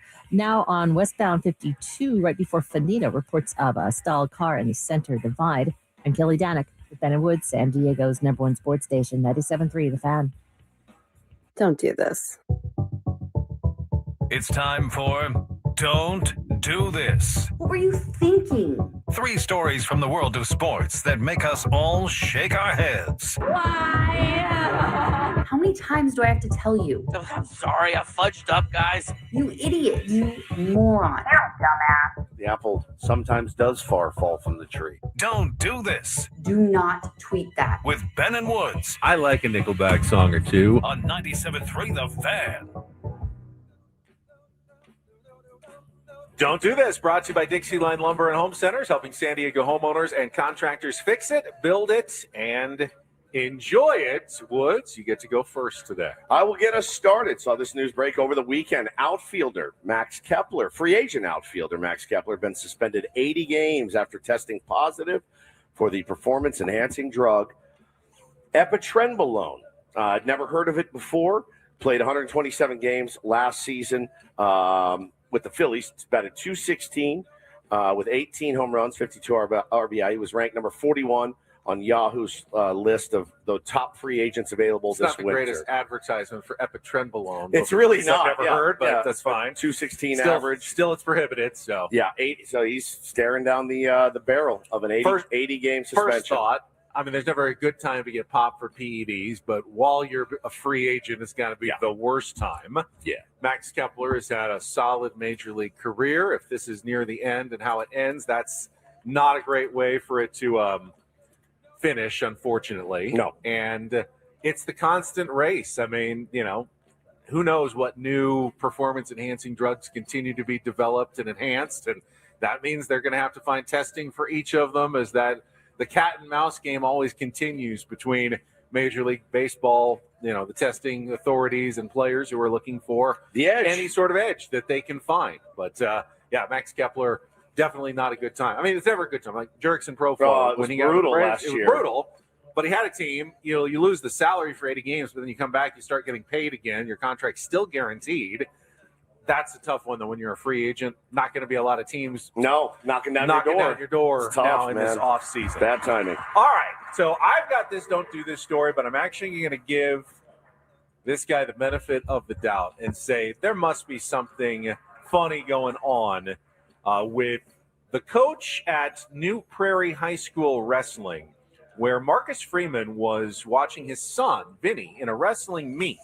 And during that wrestling meet at Mishawaka High School, according to the authorities, a different wrestling coach had gotten into has started verbally going after Vinny, Marcus Freeman, the Notre Dame head coach's son. Marcus Freeman and his wife went in to intervene. Why is this coach yelling at our kid? God tried to get him out of the situation. Whatever happened remains a bit of a mystery. But the coach, Chris Flieger, the assistant wrestling coach at New Prairie High School, filed charges against Notre Dame coach Marcus Freeman for assault. Notre Dame has come out and strongly disputed that characterization of what happened. The police investigated, submitted their report. Nothing's happened. No charges have been filed against Marcus Freeman, Notre Dame says, and they won't be based on witness accounts and any video that they have. No one's ever going to think there was an assault here. It was a dad going in, seeing his son being yelled at and wanting to get him out of the situation. Nothing more than that. I think the interesting thing, too, is that, this was not his son's coach. No. This is an opposing team's coach coming out. What is he doing, yelling at a different team's wrestler for any reason? Pretty crazy stuff. Man, I'll wait to see all the facts that come out. But I'll tell you this. You could see that happening to me as well. If some opposing coach is screaming at one of my kids, it's probably not going to go great for either of us. The guy that was yelling at Marcus Freeman is 5'5". I don't know. Give him the leprechaun suit next year at Notre Dame. We'll call it even. You get to be the new leprechaun at Notre Dame, and you drop all charges. And at 5'5", you're our new mascot running around the field. But I saw this. I got obviously a little concerned. You don't want to see battery. I'm not the Notre Dame, obviously, lover that you are. But based on everything I've seen, and I know you don't know everything about these guys and their personal lives, I would be very surprised. Yes. If Marcus Freeman was in the wrong here. A drunken battery, Suns wrestling league. This one would actually shock me, and I will give him the benefit of the doubt here. All right, ladies and gentlemen, the moment you've all been waiting for. In my opinion. Doo-doo. Oh, boy. A do this. Adam, let's let the audio speak for itself, and then we can discuss. So this is after the Jacksonville Jaguars lost their playoff matchup to the Buffalo Bills. Yep. Liam Cohen's in the post-game news conference with various reporters in Jacksonville, and here's what happened.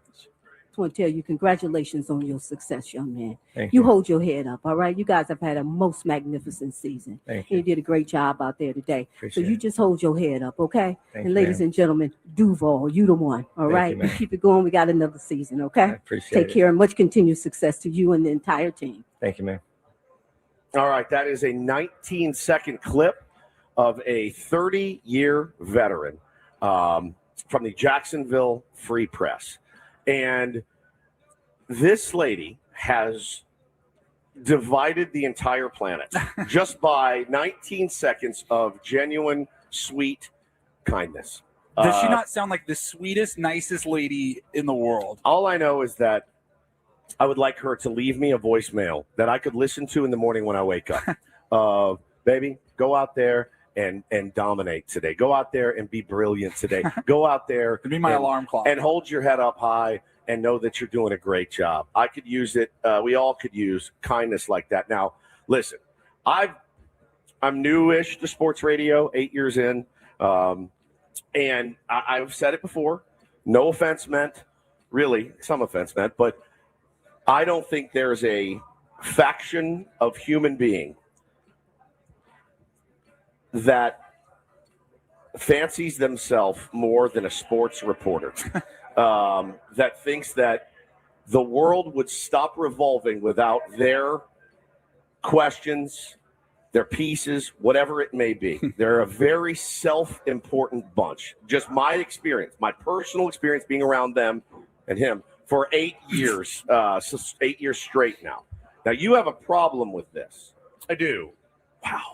I will say, there is always room for kindness in the world. And any human being, thought that was a very sweet moment. However, I didn't understand why it had to be done on a microphone during a post-game news conference, which is the one opportunity that reporters have to ask questions about the game. A limited time, you get about 10 minutes maybe max. Ask questions like, hey, Coach, couldn't you have utilized your timeouts a little bit better there? Maybe that was already asked. Things that fans want to know about. This is your chance to find out some things that fans want to know about. And again, nothing wrong with a little kindness, but she could have just said that to him as he walked out of the room privately. It didn't have to happen on a microphone in front, of the entire world's stage, but I think of the NFL media. Offering kindness to somebody in one of their worst moments, right? In one of his worst moments, I thought it was remarkable. I thought the world needs more of it, not less of it, more of it. Yeah. And she is a 30-year. Now, mind you, too, she's not a sports reporter. She doesn't write about. Then why is she in there? Because she's worked in Jacksonville Press for 30 years. She covers the city of Jacksonville. They are a part of the city. Right. This is the other part. The credential mafia. Oh, don't you ever come. Who gave her a credential? Don't you ever come for the credential mafia. Ever. Because they will slit your throat and they'll tie you up, Paulie, and they'll leave you in a riverbed. If you come for the credential, all-important credential mafia. Let me make my case with a hypothetical situation. Let's go back to Game 3 of the National League Wild Card Series. Padres-Cubs. Heartbreaking loss for the Padres. Came down to, remember the controversy, the call in the ninth inning. Yep. Padres could have the bases loaded, nobody out. They end up losing. Their season ends.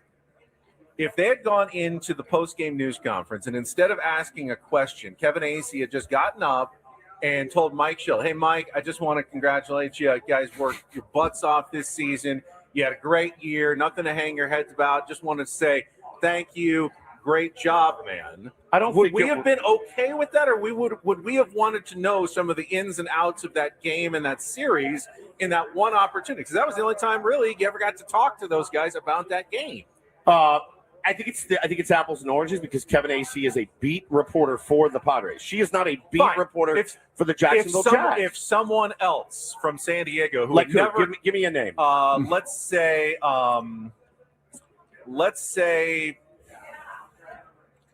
no, not Annie Halbert. She's a media reporter as well. Dave Rickards somehow gets into the press conference badass and just gets up. And then hey, Coach, Kevin Acee never got a chance to answer a question because now listen, like Kimberly Hunt. Yeah, she didn't monopolize 40 minutes of this guy's time for your all-important. By the way, sports reporters, you need to stop thinking that your questions are so groundbreaking. The Pablo Picasso of questions. Like, when's the last question that you heard that you went, whoa, that just blew my mind? That was original. I've never heard that before. I struggle with it, man. I sit up nights thinking about questions to ask guys that are pointed and yet tough, but also fair. It's a hard balance. Yeah. 19 seconds of kindness has divided this planet, and that's what concerns me. I thought she was great. I thought she was excellent, and I think sports reporters in general. You got Dennis Dodd, by the way, who I love and respect. Somebody needs to do a wellness check on Dennis Dodd, a wellness check to make sure he's okay. He lost his mind on Twitter last night. So many guys. He was retweeting the meanest stuff. A ton of sports, established, respected sports media professionals who thought it was an inappropriate juncture to make the comment. No one thought that was a bad thing to say to Liam Cohen. Jacksonville Jaguars did exceed all expectations, had a good season. They have nothing to hang their hat about. It's simply the time and the place for that seemed inappropriate to me. I mean, Paulie, God forbid you say that instead of asking a guy, what were you looking for there? Right. What would we do if we didn't know what that hitter was looking for there in that situation? What would we do? We'd lose my mind, right? I think I loved her. I think she's fantastic. Her name, again, is Lynn Jones, 30 years covering the city of Jacksonville. I say she can do whatever the hell she wants. 30 years in, she's a vet, man. She's got carte blanche to do as she pleases, in my opinion. That's just my opinion. And if that 19-second clip is indicative at all of her demeanor, she sounds like an absolute gem who everybody wants there. Yeah, and the thing that moved me the most was not on it. It was what she said. It was his reaction. If you saw the video, you could tell that was needed in that situation. He loved it so much. I root for that guy. I may be a Jags fan. We make so much fun of him for his Duval. What he's done and who he is rad. It's rad, I think. Between Dan Campbell and Liam Cohen, who both got made fun of incessantly for their opening news conferences, both have turned out so far pretty to good be coaches. Pretty successful coaches, which reminds everybody, don't judge a book by the cover. The first impression you get is not always telling the entire story. But I'm reading the chat here. Yeah, we need hard-hitting questions like Ben asking about earthquakes. Gotta know what Jason Hayward was doing for the earthquake. Now we know how you got that credential. And that is don't and do this for a Monday. Adam? All right, we're at the end of the hour anyway, so we're going to take a time out. When we come back, you guys are going to run out, grab team pictures. Yeah, you may need to go solo for a few minutes. Then you're going to drag Jake Peavy back, and we're going to get this story about the dinner. I may have to carry him back. I'll do it if I have to. If you have to, please do, because I can't wait to hear what happened this weekend at the dinner at Padres Fantasy Camp. We will be back 2 hours down, 2 hours to go on a Monday morning. This is Flying By Ben Woods on San Diego's #1 sports station, 97.3 The Fan. We'll be right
Padres Fantasy Camp 2026, broadcasting live from the remote Bill Howe Studios. Bill Howe Plumbing, we know how. Currently, Paul and Woods are outside. They're doing the team pictures, just like it's elementary school day.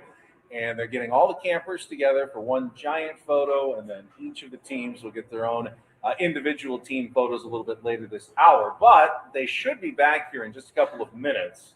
And Paul is going to bring Jake Peavy back to discuss what happened over the weekend at whatever the infamous dinner was. And I have not heard this story yet, so I'm looking very much forward to hearing. Have you Adam Klug is back in our studios. They didn't give you any idea of what happened, because I've never seen Woods and Paul kind of like this eager to tell a story, but I actually said I'll be patient and I will wait for it with the rest of the tier ones on the air. Do you know anything about this? I do not. I can't wait to hear the story, though.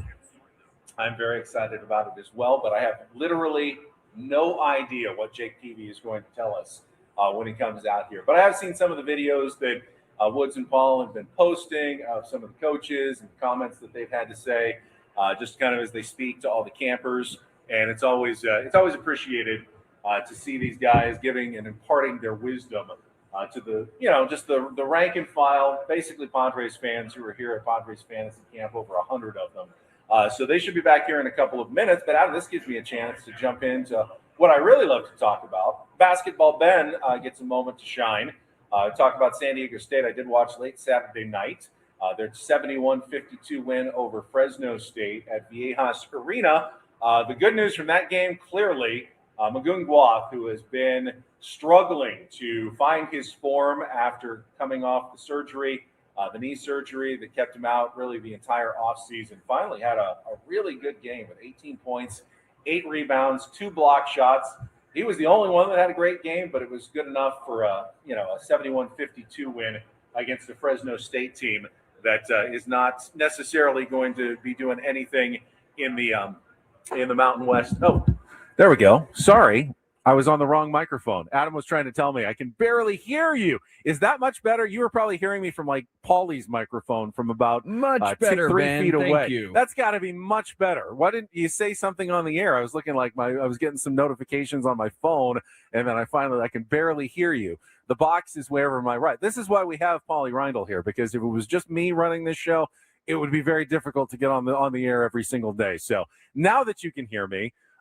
Good game for Magoon Guath and the at least his game. Everyone else kind of struggled a little bit for the Aztecs against a very not good Fresno State team on Saturday night at Viejas Arena. But Magoon was good, and Browns Bird was pretty good. It's like the first time that the two players that we all expected to be San Diego State's top 2 guys, NBA draft pick potential, have not really stepped up so far this season.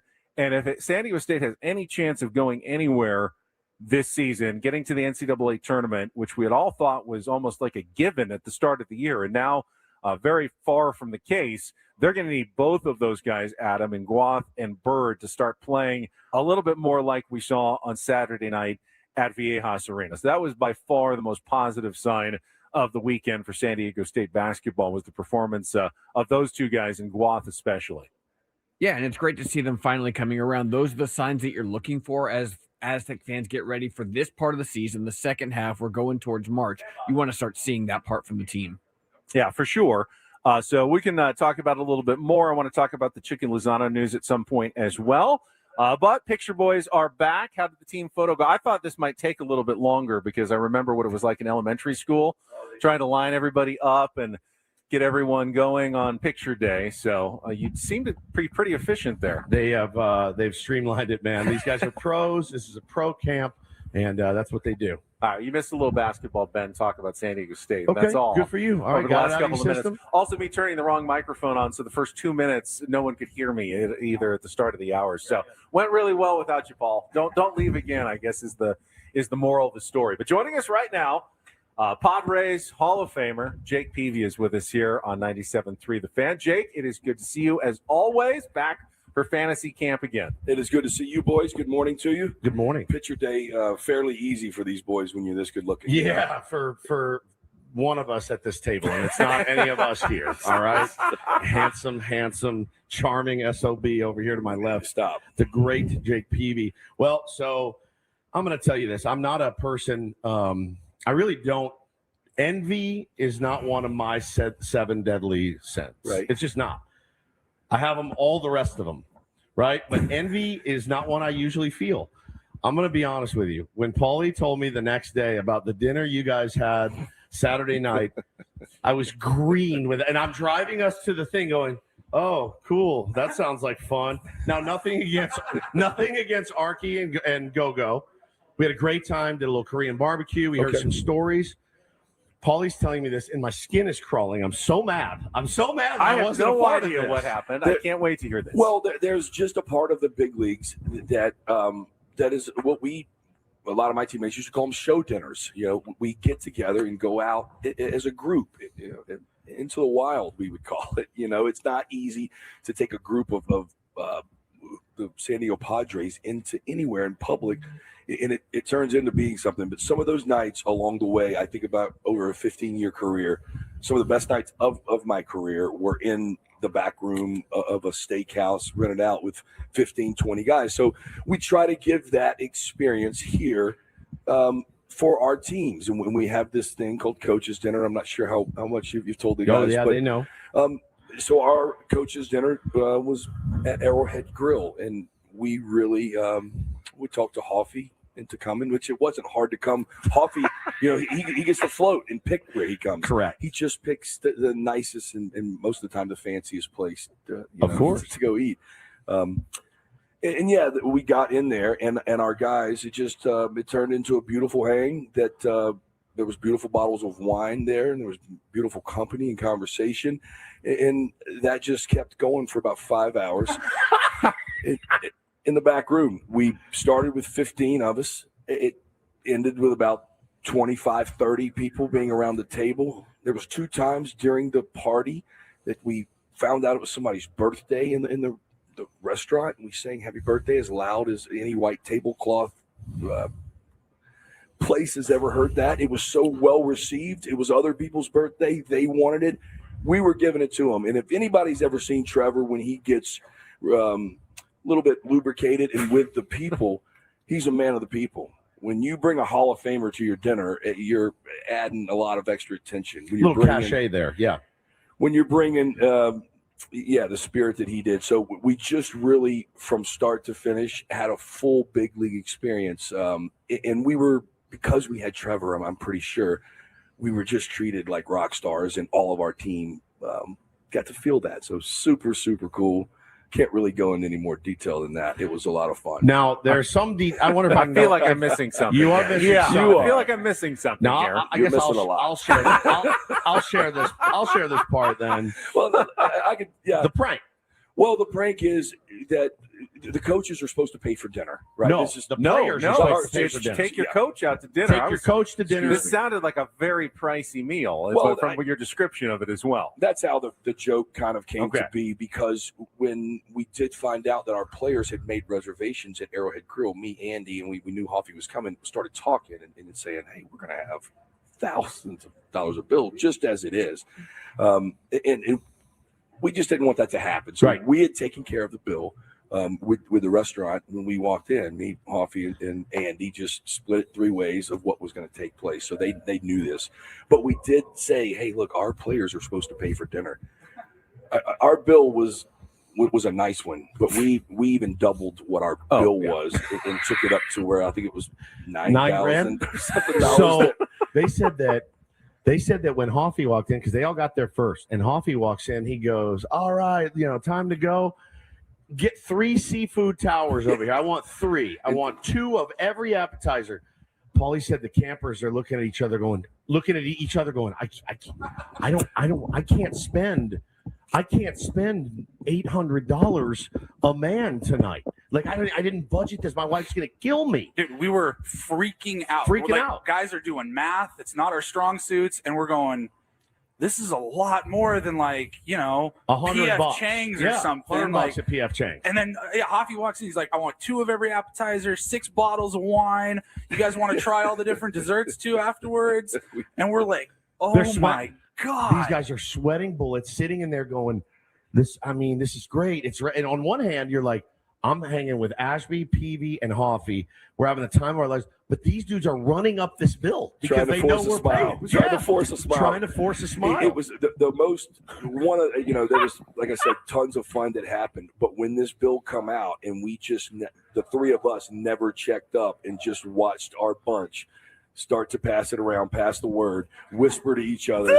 You know me. I would have been in my head going, okay, this is now 300 person, 400 person, this is now 500 person, 600 person, this is 700 person. Yeah. It's like, stop, please. And they gave the bill to the two youngest guys we have on the team, Mauricio and Federico, to scare, giving the bill and just see the sheer panic. Just panic in their face. Well, look, it's a big deal for people to be here. This money goes to incredible cause through the Padres Foundation on out into our San Diego community. But it costs good money to get here. Sure. And it takes family sacrifice a lot of times when you hear people and ask them if they're going to come back. Well, I got to talk to my significant other. Yeah.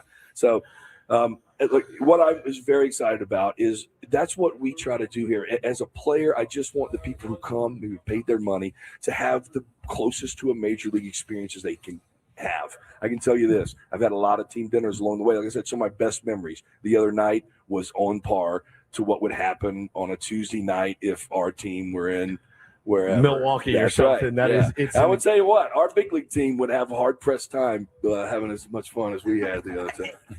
Paulie was like, you should have seen the guys, like looking at each other, across the table, shaking their head, going, I can't do this. Like, I don't know what we're going to do, just in sheer panic. And I was jealous. You know what our total was at my dinner a piece? $60 a man. So I handed over my $60 a man and went on back to the Airbnb and watched the movie, went to sleep.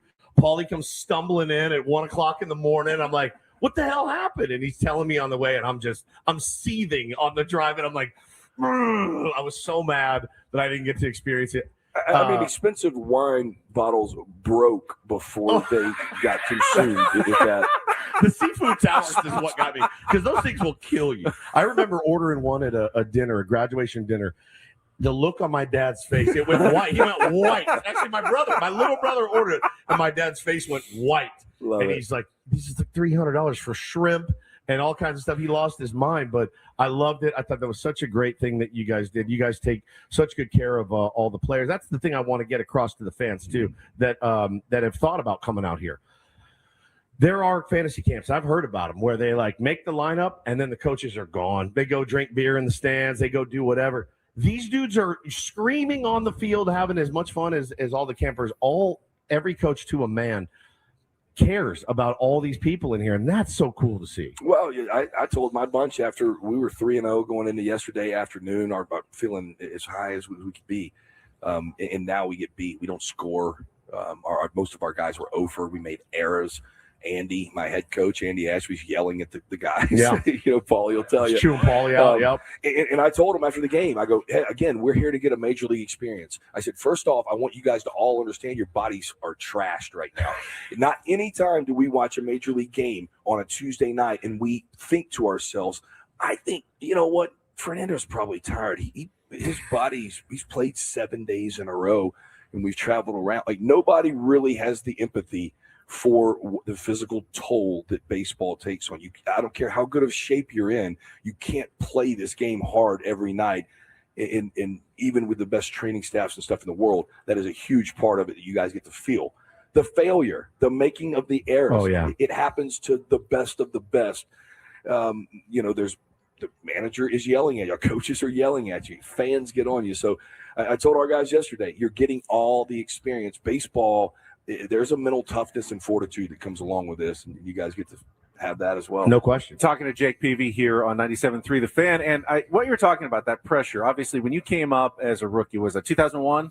2002. 2002, when you came up as a rookie, and everyone was just enthralled. The game against the Yankees, I remember that in your rookie season, and like everything's about Jake. But you're a rookie, you're making the minimum salary. As the salaries go up, is I think where some of the empathy from fans drops. So that guy's making so many millions of dollars a year, and he just had a bad game. I mean, that's when you start seeing kind of the vitriol from fans when that happens. But that doesn't make you're no more or less of a human if you're making big money as if you're a rookie or a minor leaguer. You still have to go through those same physical trials and tribulations of a long season.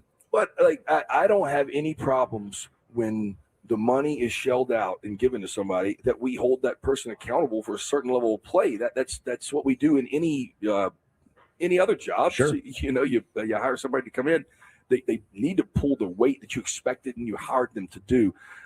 I think you guys know I'm as positive and I'm overflowing with love, and to go negative is something that I just don't do often. I beg our fan base to stay positive and with these guys because it does make a difference. What I have thought before is San Diego as a whole, we are so laid back that the playing in places like Boston and even Chicago and even in San Francisco, there was a little more of that. San Diego is very forgiving. We are loving people, and have taken on lots of big contracts that at times haven't worked out. It's not like that we're booing at the ballpark every night like a Philadelphia and the New Yorks. And like I said, you have a bad week in Boston, it's tougher and tougher to go to week. So you can have a bad year in San Diego and these people love you. And, hey, we're going to get through that.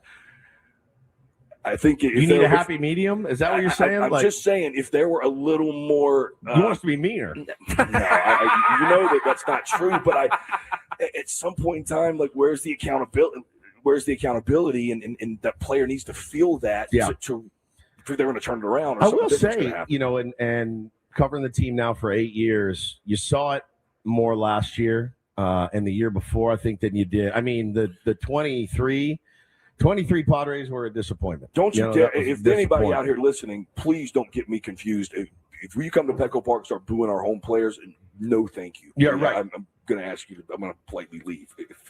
But you're starting to see, I think, more. Now, it's never going to be the level of a Philly. It's never going to be the level of a Boston. And I think those dudes go over the top a lot. And I think the media does too. That's all been banging the. But accountability from the clubhouse is always going to have more weight than accountability from fans or the media, right, Jake? Yeah, 100%. That's where it's got to happen.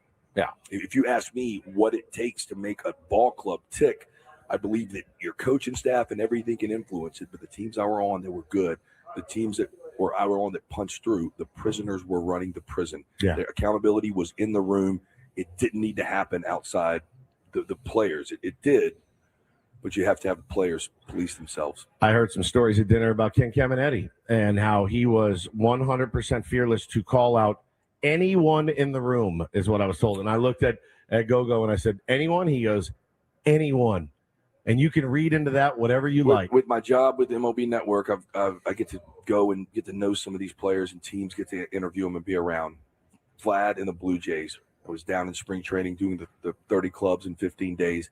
I love Bo Bichette and have a little bit of relationship with him.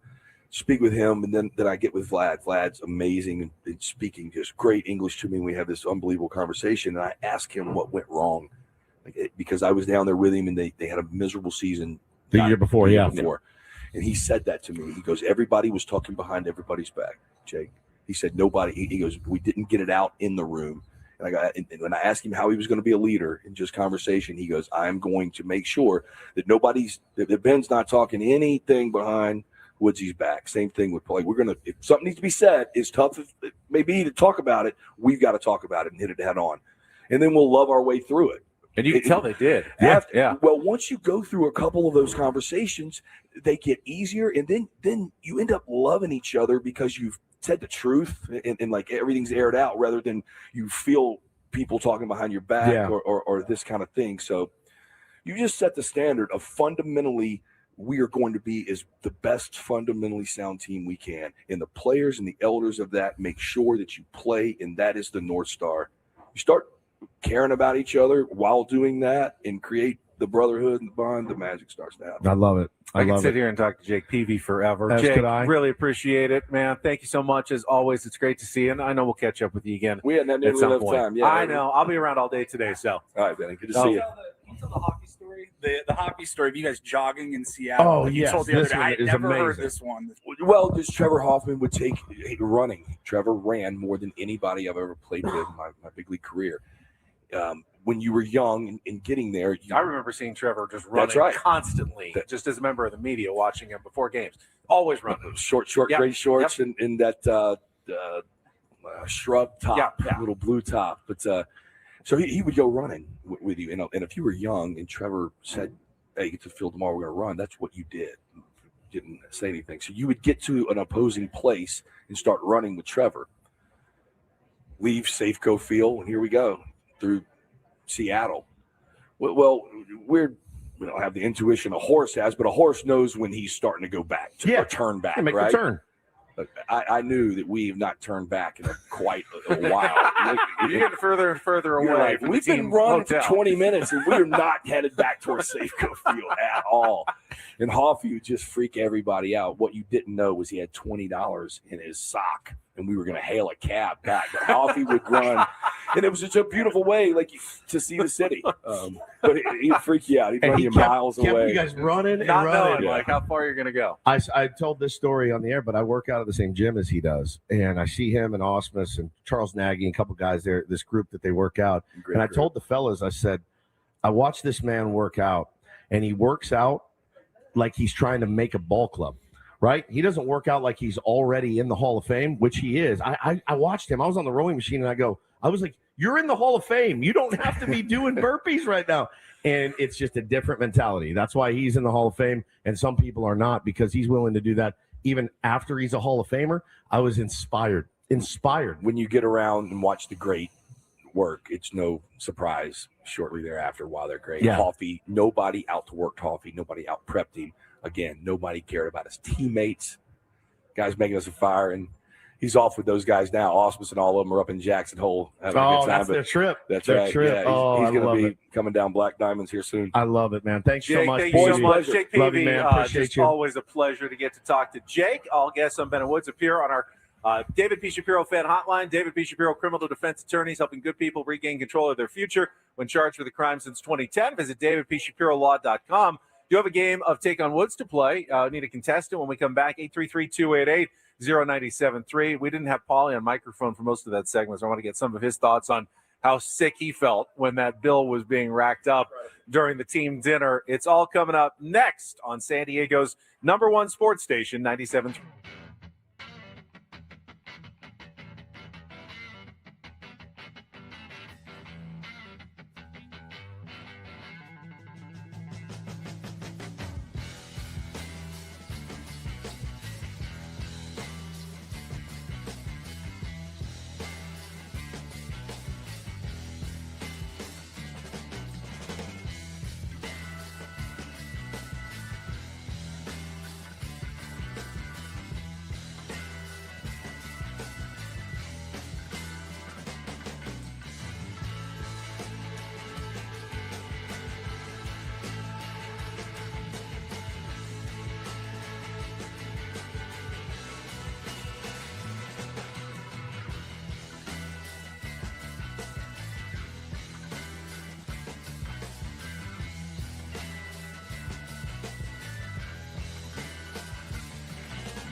Hey, player, this is all yours.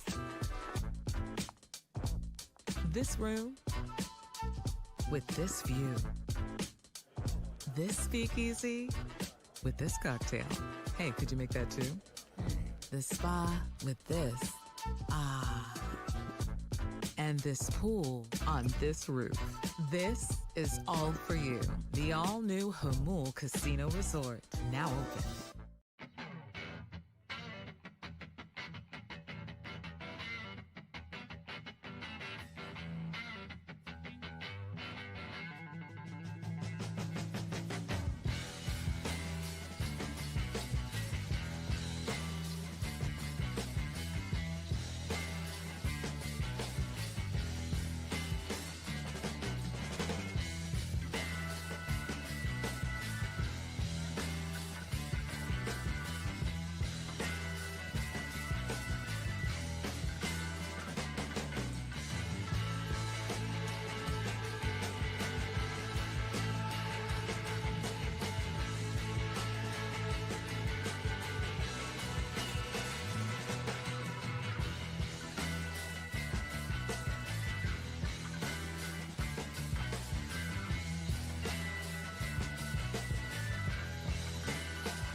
Sam Levitt news here on 97.3 The Fan. Actually, we have two breaking Sam Levitt news. Our Sam Levitt just mysteriously disappeared and ended up in Japan over the weekend. I saw that. Just took a random, last-minute trip. YOLO, man. And is now in Tokyo, so hopefully everything going well for our Sammy. The other Sam Levitt, former now ASU quarterback Sam Levitt, is expected to sign with LSU, so he's going to be joining Lane Kiffin. Is this the third team he's jumped to in the offseason? Yeah, after visiting Miami, Tennessee, Kentucky, and now it looks like he's going to land at LSU. All right. And with that? With that, the ASU football program is over. It's come to an end. Come to an end. Good night. Good night.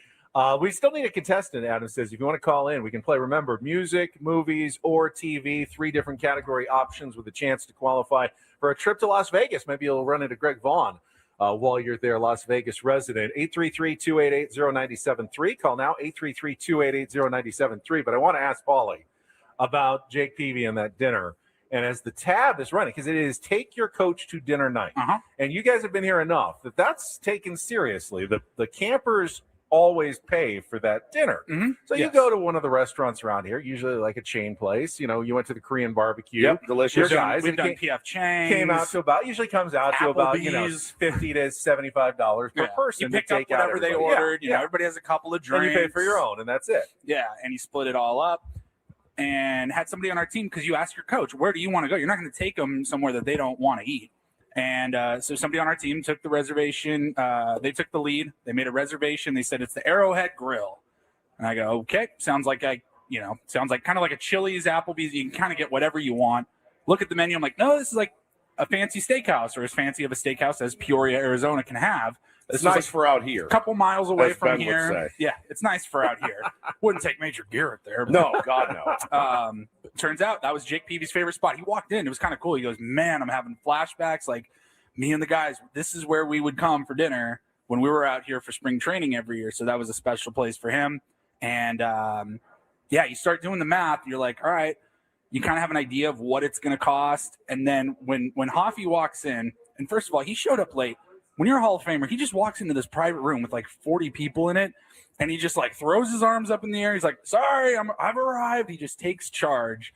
And when he took over that menu, I mean, we were sweating. I would have been terrified. And it's the stories that we've heard over the years of rookies that get called up or something, and they get pranked. It's like, hey, you're paying for dinner tonight, and it's like $80,000 or something, and this guy's like, I don't have that. Except sometimes in the NFL, they actually make those guys pay those bills, and those guys were especially a big money rookie. Yeah, big money rookie. Ryan Leaf famously threw a temper tantrum when they did Junior Seau and company did it to him, and it really set off his Chargers tenure on a terrible foot. Yeah, it's not the way you want to ingratiate yourself to your teammates. All right, Paulie, I'm proud of you. It sounded like it was an epic evening. It ended up being one of the most fun nights. Right, it was a blast. We got a contestant on the line. We'll send Woodsy off, and it is time to play today's game of Take on Woods. It's time for Take on Woods. Take on Woods. Woods. Take on Woods, brought to you by Mail Alarms, security and fire alarms for every business. We got you, and I see we got Phil. Are you there? Phil in San Diego. Welcome to Take on Woods. Good morning. Good morning. Yeah, I'm taking my daughter to school today. She's been begging me for months to call in and help a lot. This is your day. I hope you can win this one and impress your daughter. If you can beat or tie Woods, you will qualify for our grand prize drawing. It is a trip to Las Vegas and 2 tickets to see Sammy Hagar at Dolby Live at Park MGM, a 2-night stay at Park MGM, and a $100 gas card. Get your tickets for the Sammy Hagar residency here in 2026 at Ticketmaster.com. And now our new categories, we get either music, TV, or movies. Here are your choices, Phil. In music, we have That's Not Very Nice, 5 songs with an insult in the title. TV is Not on the Map, 5 TV shows set in fictional American towns. And our new movies category is blue movies, 5 movies that have the word blue in the title. So what would you like to play? That's Not Very Nice, music, Not on the Map, TV, or blue movies? Phil? Let's go with the blue movies. Blue movies. All right. Today we have 5 movie titles with blue in the title. You'll go first. Woods will go second. And if you beat or tie him on our 5 questions, we'll put you into the grand prize drawing. As simple as that. Adam, you ready to put 60 seconds on the clock? I'm assuming that's a yes. Adam is good to go. All right. Your time begins when I start asking the first question. Again, the category is blue movies. Here we go. Good luck, Phil. Let's take on Woods. Martin Lawrence poses as an internal affairs cop as he secretly tries to recover a stolen diamond, in which 1999 comedy that also starred Luke Wilson and Dave Chappelle. Blue Streak. Correct. A young Brooke Shields and Christopher Adkins star as kids who are shipwrecked and grow together on a deserted island, in which 1980 drama. Pass. Director David Lynch caused a stir with which racy 1986 neo-noir mystery starring Kyle MacLachlan and Isabella Rossellini. Pass. A pro surfer on Oahu's North Shore falls for a Pro Bowl quarterback and competes in the Bonsai Pipeline Masters, in which 2002 film. Pass. Samuel L. Jackson is part of the cast of which 1999 thriller that pits a team of scientists against genetically engineered sharks in a battle for survival.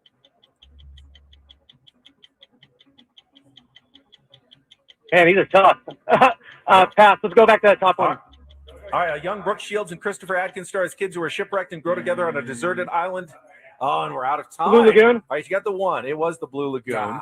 Give you 1.5 there for just out of the time. Blue Streak, you got Blue Velvet, Blue Crush, and Deep Blue Sea were the other ones. Tough category. Again, I'm trying to find the right level of difficulty. Text Woods and let him know that it is time for him to return and play his half of the game.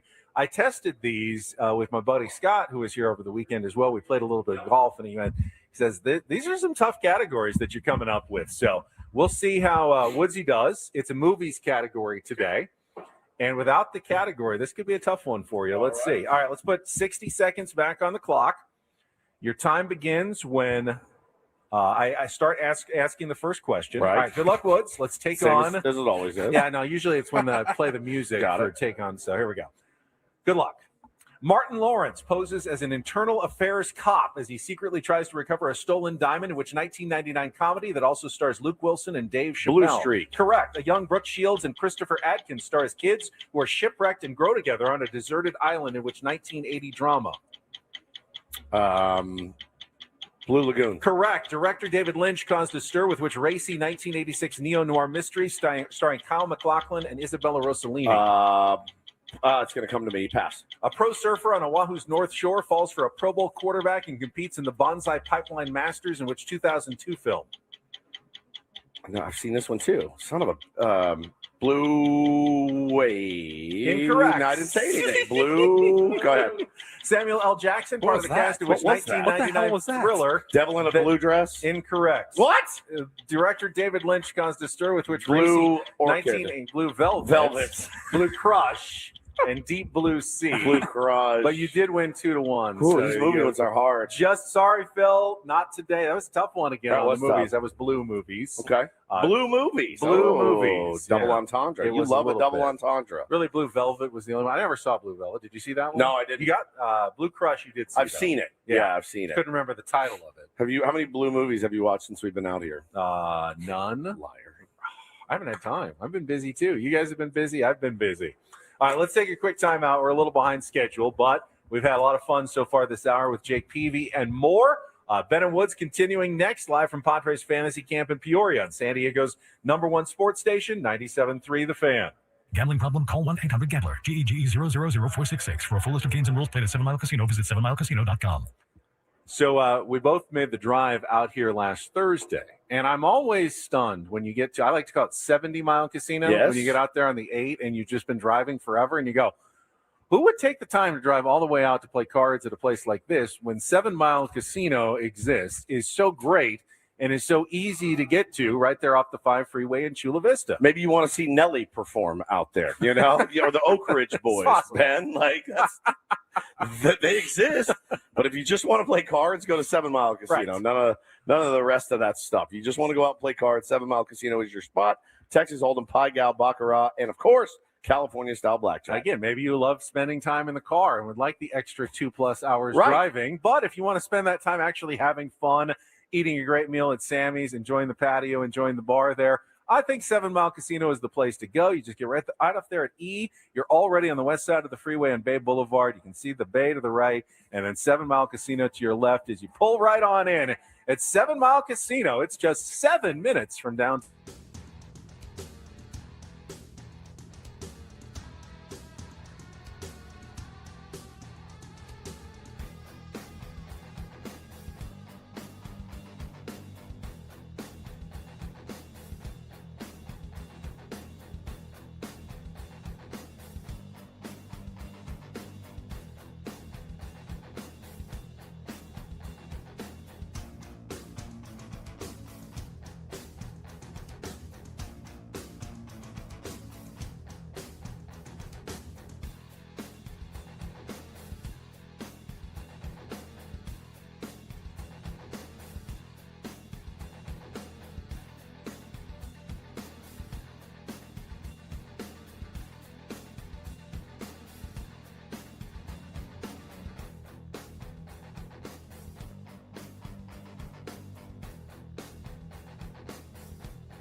Hey, player, this is all yours.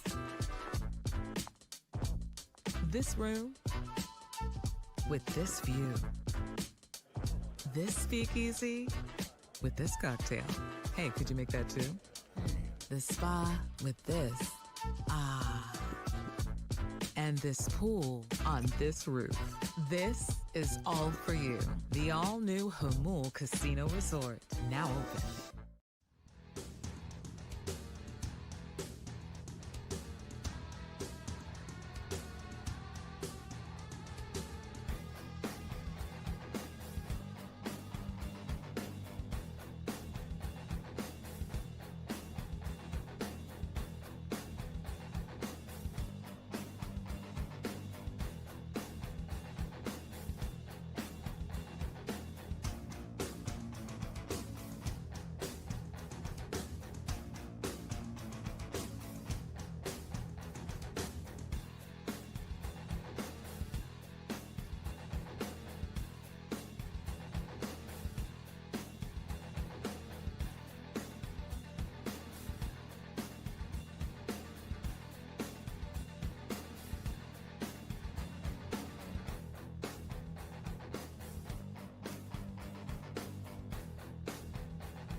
You stopped I haven't finished my Yeah, answer yet. I didn't finish. And then I let out a bit of a giggle because I thought it was funny that you tried to you tried to pull a fast one on me. I did, but I wouldn't say it was a bit of a giggle. A little bit of a giggle.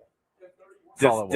Does Adam have it? I don't know. I don't think he's been able to pull it. But Paulie will find it at some point. I have no doubt about it. I texted Paulie immediately. I said, "You have to pull that giggle." It was. I don't know what got into you. I don't know what happened. I don't know. I just thought it was funny you were trying to pull a fast one on me. But it was something. It was something else.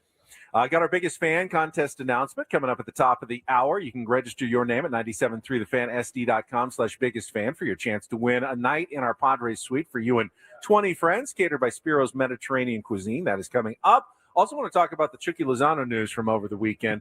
Haven't gotten to that yet, so let's discuss that after a quick check of traffic here on 97.3 The Fan. From the 855 Get Ross Traffic Center, protecting San Diego after accidents or injury, here's Kelly Danick. Traffic is brought to you by Valvoline Instant Oil Change. The roads seem to be winding down pretty nicely. Just one accident to mention here. Hit and run, northbound 805 near 47th. It's got the HOV lane blocked. New year, new goals. Start with your car at Valvoline Instant Oil Change. A fast oil change and essential maintenance checks help keep you moving into the new year. Check it off your list. Visit SoCalOilChange.com. Valvoline Instant Oil Change, ready when you are. I'm Kelly Danick with Ben and Wood, San Diego's #1 sports station, 97.3 The Fan. Well, if you had told me that the first season of SDFC football would end with the team parting ways with their highest paid player because it just didn't work out, I would have said, man, that season must have gone poorly. Yeah, it must have been a real train wreck. Real disaster of an expansion, which is, your expansion team, you kind of expect some growing pains and some hiccups. Of course, SDFC had an incredible season, advancing all the way to the MLS Western Conference Finals. But even so, they've decided over the weekend, made the decision that they will be parting ways with Irving Chucky Lozano. He will either be sold or loaned out as soon as possible, according to sporting director Tyler Heaps. Mike Yvaris, head coach, commented. His quote was simply, holistically altogether, it's not a fit. And I don't know if you need to say a lot more. Sometimes you can have a good player, but it's just not a fit. And in the case of the system, the clubhouse with SDFC, Chucky Lozano, I don't think was actively damaging what was going on, but they just felt like going forward, he wasn't the right fit for their team and what they were trying to do. Well, and again, I wonder how much of this is culture, and I wonder how much of this is soccer performance / ability. I don't think anybody questions Chucky's ability. When he was in there, we talked about the opportunity to have a guy come on late in the game and be this ridiculously energetic closer, if you were, for SDFC. It was an incredible win for them to have that. Ben, whatever happened in that locker room, whatever it was, whatever was said, whatever fit was pitched, it had a ripple effect that has led to this day, in my opinion. Because, again, man, he signed a 4-year deal, $7 million plus to be here. And he's now no longer here. I think in my heart of hearts, I applaud SDFC for doing what had to be done. And apparently whatever it was so bad that they had to say, we've got to cut bait at this point. Maybe we can take Mikey at his word. And maybe it's not a fit. It's sometimes code for, this guy was trouble, this guy was a bad dude. And sometimes it can just mean he's not a fit. So let me ask you this then. I don't want to rake these guys over the coals, but they knew what his playing style was. Sure. And they also knew what kind of style they wanted to play. I think they also knew that they needed to might make a splash. attract some fans from south of the border with a big name who's had, starred for Mexico in the World Cup, and they needed some splash, some sizzle for their first season. They got it. And then did they end up realizing after whatever happened, complaints about playing time, whatever it may be, I don't think we'll ever know the full story entirely. But it is a very strange exit for Chucky Lozano and SDFC. But if they think moving forward, this is going to be better for us, I trust them. Look, how could I not trust them after what they did in year one? And this decision was made possible by the fact that Anders Dreyer Correct. was so good and became unquestionably the star and face of the franchise. And now you can reformulate essentially and look at your team and build it around Anders Dreyer. Correct. You started by building your team around Chucky Lozano. Now you pivot slightly and you build your team going forward around Anders Dreyer, and you find the guys who are a fit to go forward with a Dreyer-centric team in year number 2. Yeah, because a fit means a lot of things. It means a lot. It doesn't mean Chucky doesn't have talent. It doesn't mean he's not an electric player. What it means is that's it's not a fit maybe culturally anymore for this team. I know financially, I don't know if they're going to be able to recoup in terms of like loan and what that works. Obviously, we're still learning about how some of the MLS stuff operates, but I can't imagine they're going to get full value. You've got a commodity that another team I'm sure would be interested. Chucky Lozano still made some great plays and can be an incredible player out there, but I don't think financially it's going to be the best thing ever for SDFC. But they've been funded. Seems like and it doesn't seem like money has stopped them from doing anything so far. Well, they did lose Milan Olowski for money. They know what I mean? But that's part of the salary cap structure. You've got to make tough decisions under a salary cap.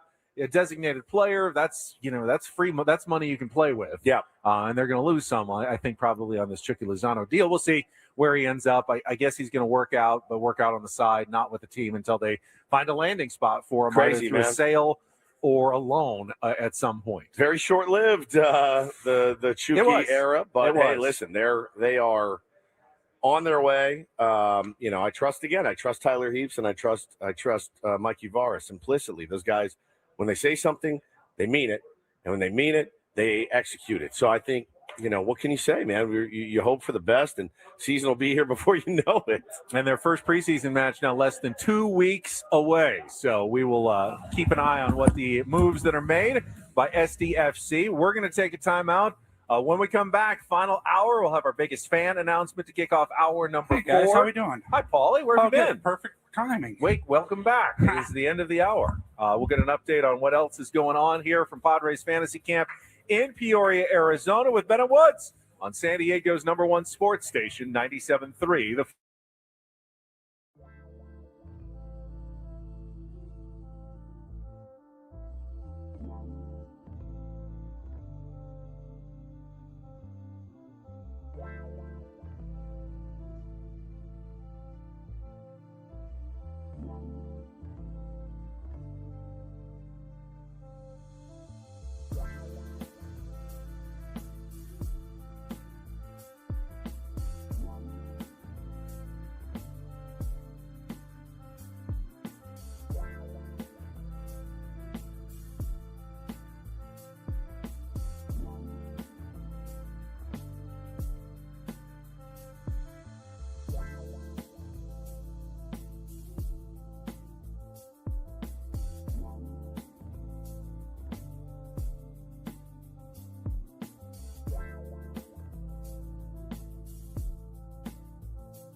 Hi, final hour of Ben and Woods on a Monday, live from Padres Fantasy Camp in Peoria.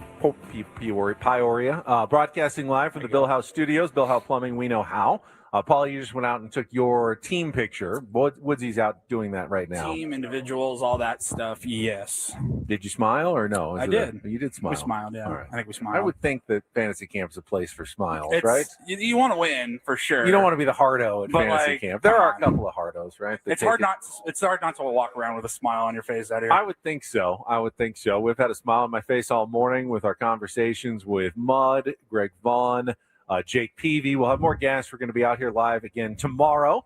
And then on Wednesday, again, Paulie and Woods are going to wrap up their stay here. I'm going to head back on after the show tomorrow, but we'll still have more guests and whatever else we can get. Squeeze all the life we can out of our days here at Padres Fantasy Camp. And then before we know it, Paulie, we're going to be back here for Padres spring training, which I would think, I haven't seen the official report date, but the first game is on February 20th. So given that pitchers usually need a couple of weeks, we're clearly less than a month away from pitchers and catchers reporting officially, right, to Arizona? Yes, there's a lot of construction actually going on here at the Peoria Sports Complex. If you've been out here, the bullpen and batting cage area is completely torn down. We were all surprised when we drove up here on Thursday or Friday and saw that. And so I started asking around. I go, is this going to be ready for when the guys get here? And they said, yeah, we started, right before Christmas, and they have a February 1 date to have everything ready. So I'm sure guys will be filing in shortly after that day. I wonder what upgrades they're making, because it was already a great setup out there with the batting cages right outside the lunchroom, and I think then they're the mounds. expanding as well. Making it a little bit bigger. Yeah. There's some hilly areas out there. They're going to level everything out and have one big facility. My guess is this will also allow them to probably build in some of the newer technologies as well for tracking pitches and movement on pitches and whatever they need to have in the batting cages as well. So they've been updating this place ever since it first opened in the mid-90s. The weight room wasn't here. Like when they first started, this clubhouse wasn't here. It was just a smaller big league clubhouse. No, it's so much fun to come out here every January and kind of see the new additions, whether it's workout equipment, technology, whatever. You go into the hot tub and cold tub room. They have an infrared sauna now that was not there last year. We are not allowed to touch that. Okay. They made that very clear. They're like, none of you guys. What does that do? Get anywhere near there. I don't know. It's like a sauna, but it's infrared. But it's infrared. Really cool. And then even just the little thing, the hallway down to the cafeteria is lined with big framed photos of epic moments in Padres history. I don't believe those were there last year, and it's always an improvement. Always fun. All right, it's time for our biggest fan contest announcement. If you hear your name called, you will have 10 minutes to call us back at 833-288-0973 and qualify for our grand prize, 20 tickets for you and your friends for a night in our Odyssey Suite at a Padres game with all the fan staff later this season, catered by Spiro's Mediterranean Cuisine. Remember to register your name at 973thefansd.com/biggest-fan. But this morning, the biggest fan is Anthony Martinez from San Marcos. Anthony Martinez from San Marcos, you have 10 minutes to call us at 833-288-0973. Adam Klug is standing by for your phone call back at our Odyssey studios. There's Woodsy walking back in. Woodsy just took his picture. And by the way, Adam's been busy back at our Odyssey studios, pulling the audio that Woodsy wanted to hear from our Take on Woods game last hour.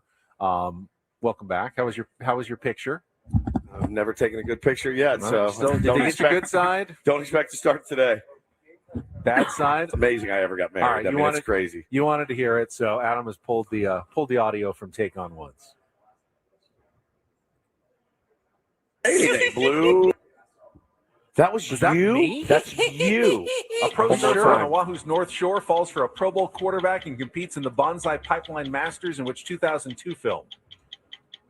No, I've seen this one too. Son of a Blue Wave. Incorrect. No, I didn't say anything. Blue. Go ahead. Wow. I've never heard you make that noise. That was I watched it happen. It was very weird. Somebody's gonna have to pull it up YouTube. Ben, what has gotten into you? Giggling like a schoolgirl. Literally like a schoolgirl. Literally like a schoolgirl. Blue. Am I to understand again that you're on our couch again this evening? I'm back, yeah. We've checked out of our own separate Airbnb. If you want to get rid of me, I can get myself a hotel room for tonight. But the couch wasn't bad. 3 out of how many nights out 5. here? And 3 out of 5. You've been on the 60% couching. Yeah. The 3 foot wide, not even pleather, leather couch. 3. You were not expecting 3 nights out. I was not, but that's okay. Okay. I've survived. I have no problem. Don't you have a little bit of extra respect for me that I can get through tough circumstances like this? No, I have less respect for you. I think a normal, self-respecting human being would have gotten a hotel room. No, I think a lot of people would just want to crash on a couch. It's a lot cheaper. You, my dad, and Adam are the literal 3 human beings in my life. Now, you don't have to go to the Four Seasons or the Biltmore or anything like that. They don't have them out here. So, they have Four Seasons here, don't they? Oh, well, if I want to drive like Scottsdale, 45 minutes to an hour to Scottsdale. You don't have to stay at, at the Phoenician or anything, but like I would love to. A grown 50-year-old man saying, no, I'll just do 3 out of 5 nights on a tiny leather couch is incredible. Well, that was you just mentioned your dad. I have an update on something that's like damn near 6 months now. Your dad and you gave me a really awesome birthday present back in September. You guys gave me the 1989 Upper Deck Ken Griffey Jr. rookie card. Yes. That I had been coveting my whole life. It probably could have just forked over the $60 or whatever, found one on eBay or something, and I just never did. And you thought, you just mentioned, you're like, my dad's got boxes of these. Yep, of Upper Deck. We have many, many Ken Griffey Jr. rookie cards. I will make sure you get one for your birthday. My mom worked for Upper Deck, my mom worked for Pinnacle.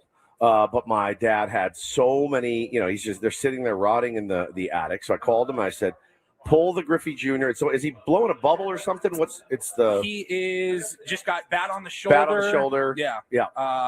That's about it. It's a classic. And so I sent that in for grading to PSA because that's a very high value, like high profile card if you have a good one, but it wasn't graded yet. So we had no idea. Kind of you've talked about it a little bit, getting into the grading process. It's a kind of a headache, and by kind of a headache, I mean it's a big headache. Yeah, it's expensive. I think it costs like $50 to send that one card over just to find out, if it's a PSA 10, that could be worth you some good money. You sent it over in September. Send it over in September. They finally, once they registered it and put it in my account or whatever, they go estimated time of completion is February 23rd. 2026. All right, so they actually came in ahead of the game. All right, yeah, because this morning I got an email that says your grades are in. Oh, and so they're completing the process. How does the scale work? The 1 to 10? 1 to 10. Okay. 1 to 10. Anything less than a 10, it drops significantly. Yeah, like a 9 is just it drops off a cliff, going from 10 to 9, 9 to 8, from what I've been able to gather. But it was pure curiosity.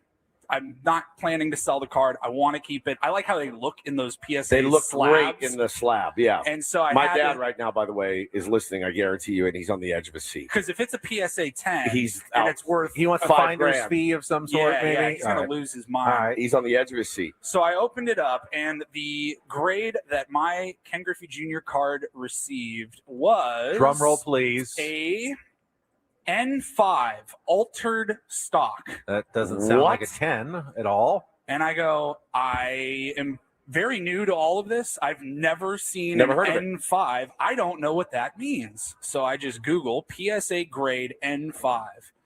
And it says here, a PSA N5 grade means altered stock, indicating the card's paper has been physically changed, like having a crease pressed out, gloss enhanced, trimming or ink added / subtracted, preventing a numerical grade instead of receiving. So like it didn't even qualify for a PSA 1. My dad just breathed a huge sigh of relief. You didn't even get to complete the assignment. Yeah, they don't even let you complete the assignment. And I looked at the card. I remember when I sent it in, I was like, I mean, I don't know anything. It could be a 1, it could be a 10, but I'm like, it looks in pretty good shape.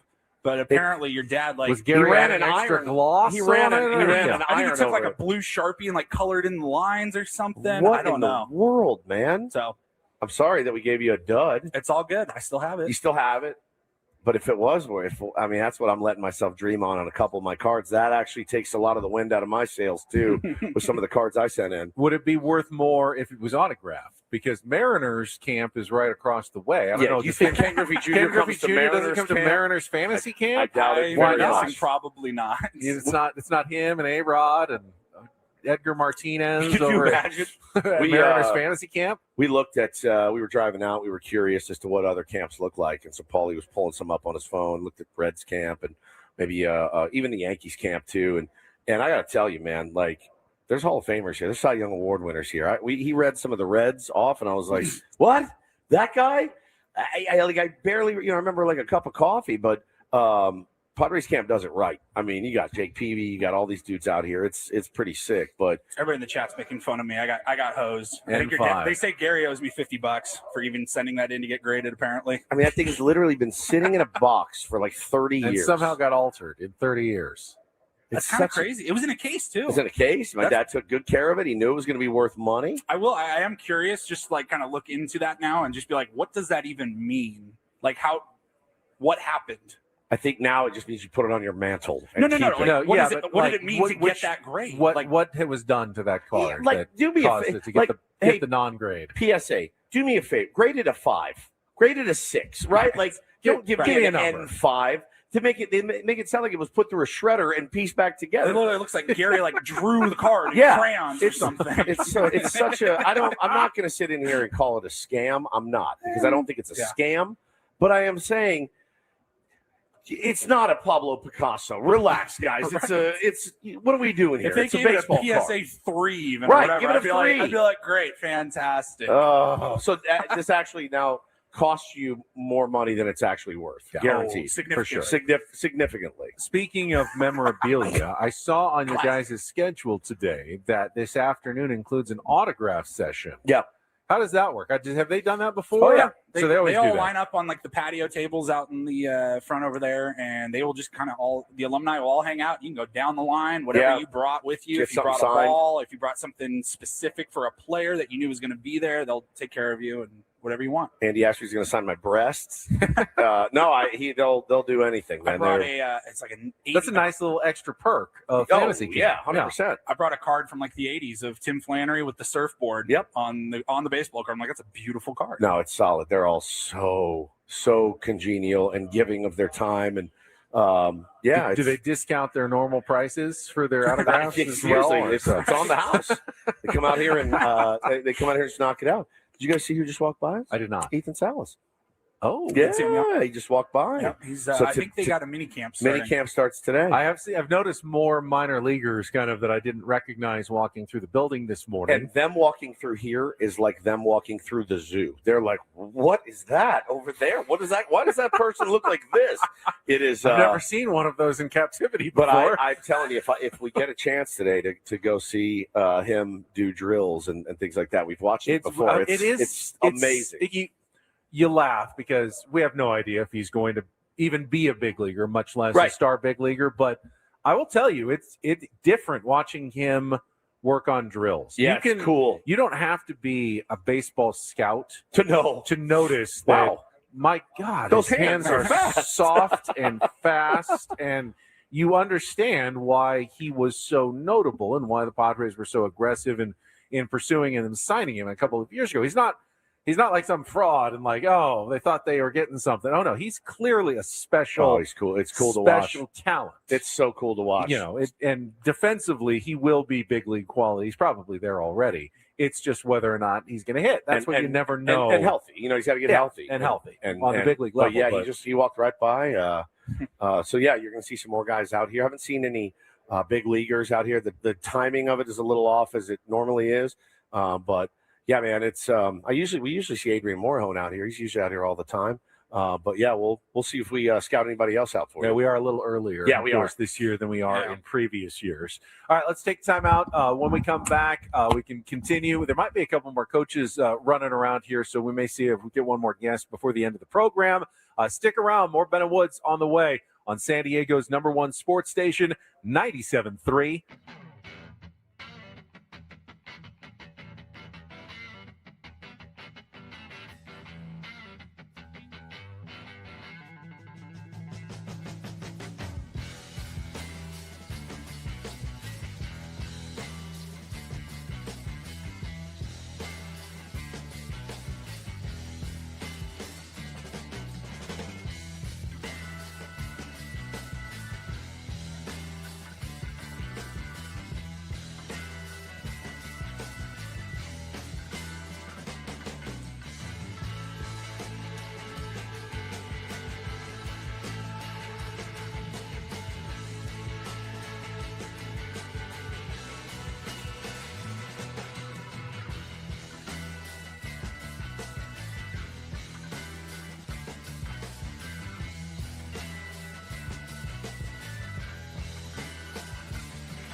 Hey player, this is all yours.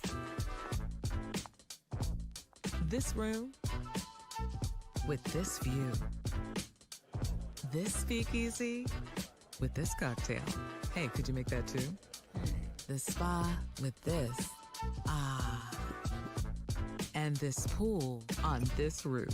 This is all for you. The all-new Hamul Casino Resort, now open.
Hey player, this is all yours. This room with this view. This speakeasy with this cocktail. Hey, could you make that too? The spa with this. Ah. And this pool on this roof. This is all for you. The all-new Hamul Casino Resort, now open.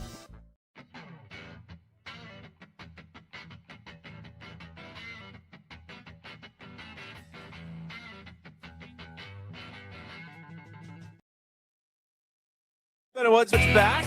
All guests on Ben Woods appear on our David P. Shapiro fan hotline. David P. Shapiro, criminal defense attorneys, helping good people regain control of their future when charged with a crime since 2010. Visit davidpshapirolaw.com, and we got a local star joining us right now. Yeah, we do. Let's welcome Greg Garcia here into Ben and Woods, GG. sitting down as a return now camp coach here at Padres Fantasy Camp. Good to see you back, GG. Yeah, happy to be here. Yeah, second year coming back and having just as much fun as we had last year. I mean, it's been awesome. Enjoy seeing a lot of familiar faces, and PR has been good to us. We got some guys out here that can still pick it, and GG is one of them. Oh, and no. You can still pick it. Archie can still pick it, and Chris Gomez, both my coaches, those guys were out there taking fungos from Flan. Yep. And it's like they didn't miss a beat. I mean, well, it's funny because I was talking to Gary earlier, and first day of camp, we were working with our team around the bag, turning double plays. I'll tell you what, Gary Templeton can still move around that Can bag. he? Yeah, unbelievable, better than me. I mean, it's not surprising, much better player, but unbelievable. Can still get out there and move around. But yeah, it's been a blast so far. That defense was such a big part of your game and what you brought to the field every day. I got little kids. I'm coaching little kids. Yep. What's kind of the key?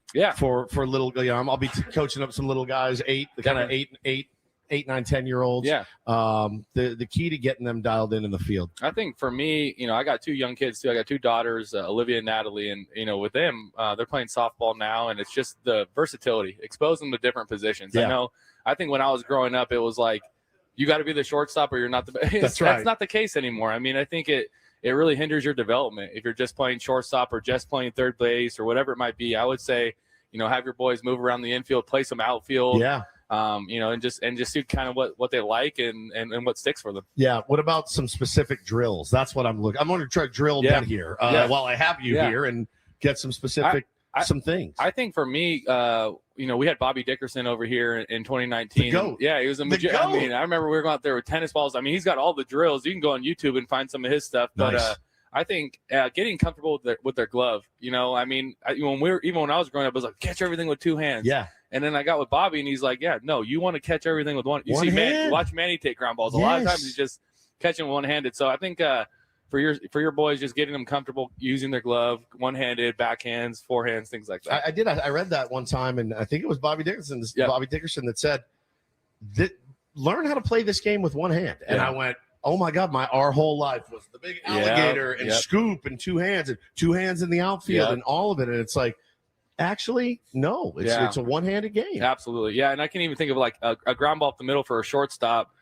Even when I was growing up, get in front of the ball. Get in front of the ball. No, and then you get with Bobby, you almost want to time it to just kind of catch it off your left foot there. So I love it. That's some good stuff there. Yeah. Greg Garcia, former Padres, Cardinals infielder, is with us here on Men of Woods. And I think, Greg, growing up as you did in El Cajon, I think you were the same age in 1998 as I was growing up in San Diego in 1984 when the Padres made the playoffs. Yeah.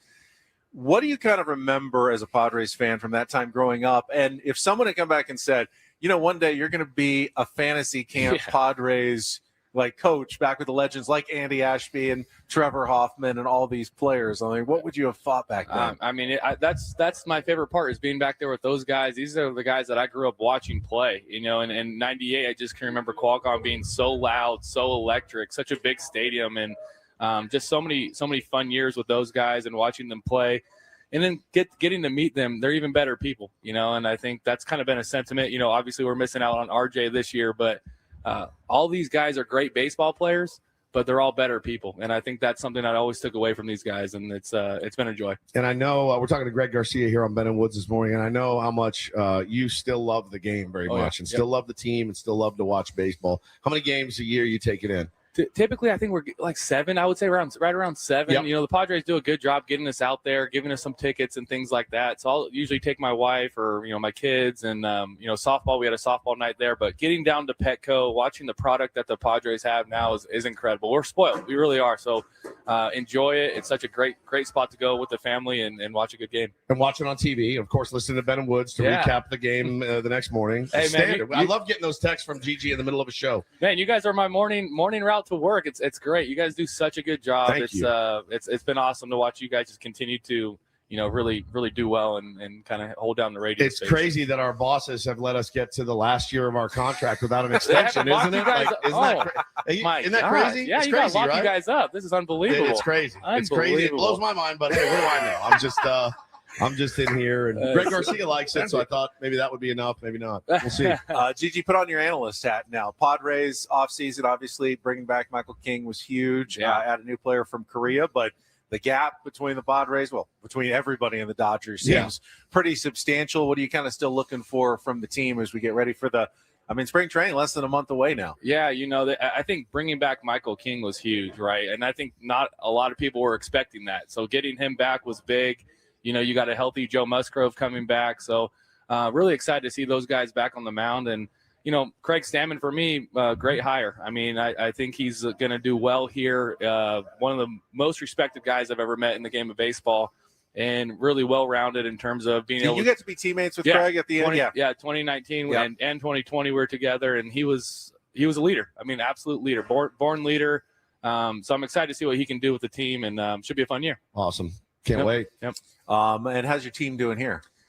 2-2. We were 2-0 on the first Ooh, day. We got day. to the it Big really day is. today. Yeah, we got to the championship game last year, me and Gary. So we're called the Grinders, and we grinded it out yesterday. We went 0-2, but we'll see what we got in store. A couple more games left. Yep. Yep. Did you guys take on his team yet? I'll say this: I haven't seen Paulie yet, but Okay. I do have to say this. Paulie just hit like 7 basketball shots in a row. It was unbelievable. Woodsy yesterday, I think, had 4 hits or something like that. I mean, this guy was pretty dialed in as well. So you guys are representing well. Thank you. Out there with your athleticism. Keep it up. Feeling good. Maybe we need to send you to like Houston Rockets fantasy camp, Paulie, next year Teen instead of Wolves Padres. There you go. Fantasy camp. There you go. Get some basketball work in. Yeah. Greg, it's always a pleasure. Thanks, Thank you GG. so much for sitting down. Yep. Thanks for Greg having me. Garcia, always a favorite with Ben and Woods. Plug your shop too. Oh, yeah, while you're please. here. Yeah. Oh no, yeah. I work at Rancho Mesa Insurance. I insure landscape companies. That's what I do. Hell yeah. But we have You insure them. Yeah, commercial insurance, so general liability, work comp, auto. But as an agency, we insure electricians, plumbers, HVAC, any kind of those trade contractors. So yeah, Like employee injuries, like the landscaping's not hurting anybody usually, right? no, Hopefully, okay. I mean, yeah, they could A trip over tree something. could fall over or something on somebody. Yeah, okay, well, yeah. everyone needs their insurance. You're I guess. I talking never about thought about it's literally never mowed a lawn in his life. Yeah. Never that. once. Never. I mowed it like 3 times and realized this is not for me, and then I hired a gardener. I tried it. Though. I really did. I thought, this could be fun. You get to push a mower around. It's not that fun. That's Actually, great. it's not That's that great. fun. Yeah. Thanks, GG. Greg, really appreciate you, man. Thanks All for right, we'll having me, take guys. our final timeout. Wrap things up. Obviously, got a big football game tonight here on 97.3 The Fan. They've already announced the schedule for the divisional round of the playoffs for next weekend, so we can take an early look ahead at some of the matchups as well. Stick around. Final segment of Ben and Woods on the way from Padres Fantasy Camp in Peoria, Arizona on San Diego's #1 sports station, 97.3 The Fan.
Okay, player, this is all yours.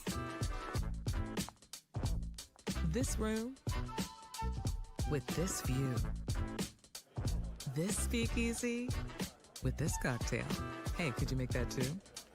The spa with this. Ah. And this pool on this roof. This is all for you. The all-new Hamul Casino Resort, now open.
Ben Woods from Padres Fantasy Camp. And the Padres, by the way, just announced a major off-season addition. But it's not what you think, and you'll never be able to guess what it is. So I'm going to save that just for a second, though, because we're going to give you a taste of Fantasy Camp life here. Mm-hmm. Can you explain to me what is about to happen live on our YouTube stream? Yeah, the trainer out here, Jojo Tarantino, is going to milk me live on You're the going air. to be milked. I'm going to be milked. You can milk anything with nipples. You have a teat somewhere? I do have teats, right? Would these be considered I teats? have no idea. I don't think. Okay, so Woods has rolled up his sleeve, showing off his well-developed biceps. JoJo is now putting some sort of cream. Oh. Hopefully, JoJo is a legal magician. cream, and now he is. Oh, he's like pushing everything back up toward the top of the arm. Like, it's a little tender on that flexor, buddy. If you I think of a pastry bag where you're squeezing the cream filling out the bottom. He's like trying to squeeze it back out into he's pushing your goo back into your shoulder somehow. What sort of goo is in your arm that is now being pushed back up into your shoulder? Yeah, I is don't this know. lymph? It hurts. The best part is we come out here and we got here on Thursday afternoon. Camp didn't start until Friday. And yet 30 seconds on the premises, and Woods is already in the trainer's doesn't room. look comfortable.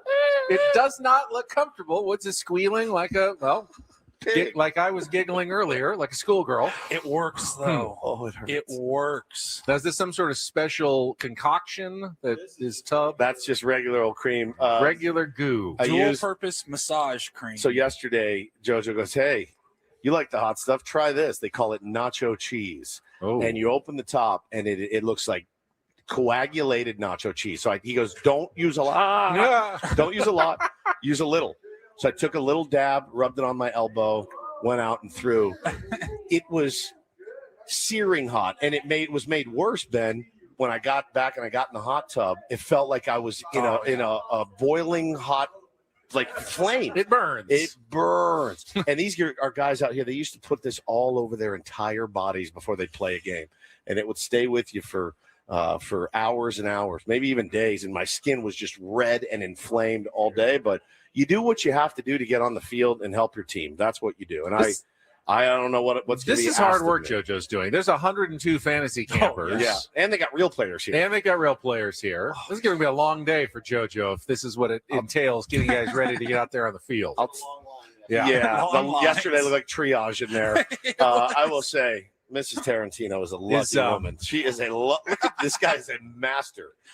Is Thursday one of the best days of the year? Like the when day it's after over, everybody here is gone, and you're like, just go.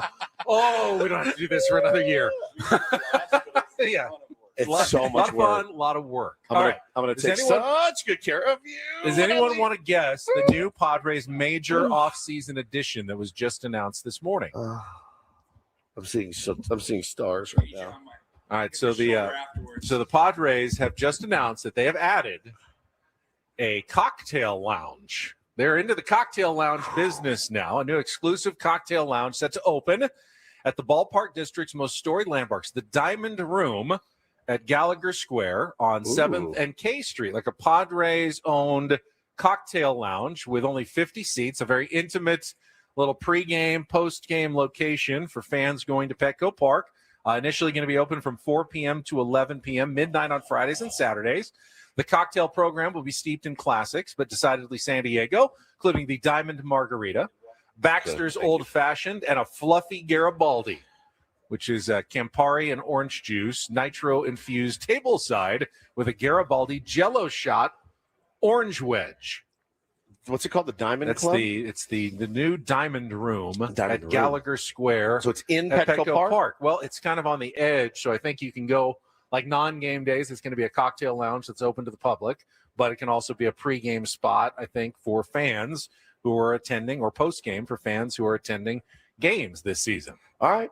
Enjoy yourself in the Diamond Club. The food menu, small bites, salads, handhelds, flatbreads, and a signature item that tips the cap to neighboring Petco Park. Don't know what that is, but that was the new announcement from the San Diego Padres this morning. You can check out the Diamond Room this season. I mean, you can do a Diamond Room and you could do a first baseman. I think people would be down for that. That's different than the Champagne Room, though, right? The Diamond Room. I still haven't been to the Champagne Room. I've been asked several times. We were approached and offered many times. Yeah, would you like to take us up to the Champagne Room? No, we always politely decline. So you can, you're good at declining that. I am. Yes. And you're glad I'm there for that too. Yes. Not get carried away with ourselves. Man, that hurt. Ooh. All right, let's check our final look at traffic, and then we'll come back. We have some matchups already set for the divisional round of the NFL playoffs. Get to that next year on 97.3 The Fan. From the 855 Get Ross Traffic Center, protecting San Diego after accidents or injury, here's Kelly Danick. Traffic is sponsored by Creative Repipe. Looks like things are winding down pretty nicely all around the county. Just watch out for a stalled work truck in the Center Divide, North 15, just before Miramar Road. Don't wait until that water leak in your home becomes a flood. Call Creative Repipe for whole house repipes. Get a 20% discount plus a lifetime warranty. Free estimates with financing available. Visit creativerepipe.com. That's creativerepipe.com. I'm Kelly Danick with Ben & Woods, San Diego's #1 sports station, 97.3 The Fan. So the wild card round of the playoffs isn't even over, but the NFL has already announced their 2-day schedule for the divisional round of the playoffs next weekend. Saturday's doubleheader will feature the Buffalo Bills, who defeated the Jacksonville Jaguars yesterday morning 27-24. They will visit the top-seeded Denver Broncos at Mile High Stadium. And then Saturday's other game is an NFC West showdown with the San Francisco 49ers. After they took down the Philadelphia Eagles, they will be visiting the top-seeded Seattle Seahawks. So you get the final two teams, the 1 seeds that got the bye this week, will both be in action on Saturday for their first games at home. Seahawks, 49ers, Broncos, Bills. What time are the games again? They did not announce the game times, I believe. That will be announced.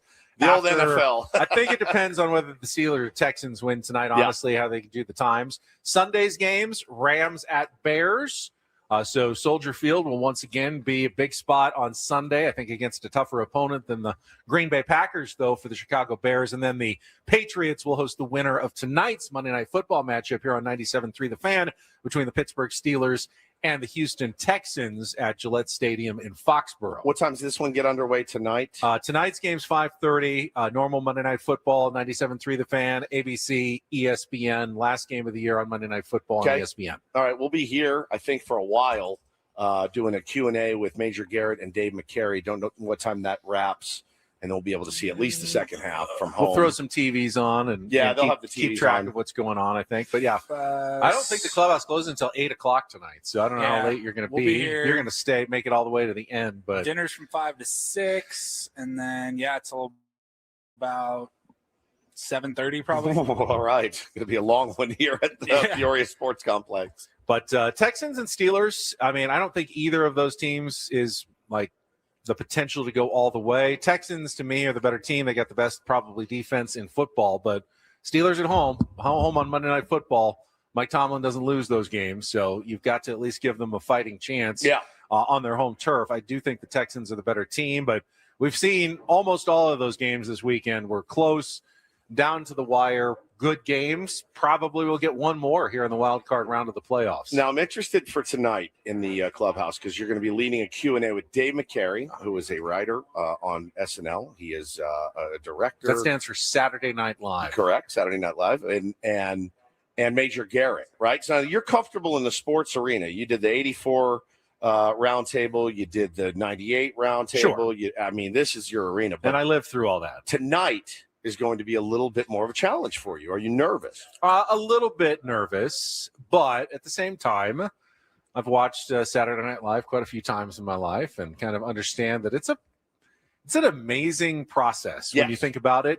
And I want to hear more from Dave just about how it works, where you get the guest host each week, and then you have to come up with, I don't know what it is. What do you think about 8 or 9 different sketches? I think more than that. Then you in pare every it show. down. Well, yeah, you originally come up with way more.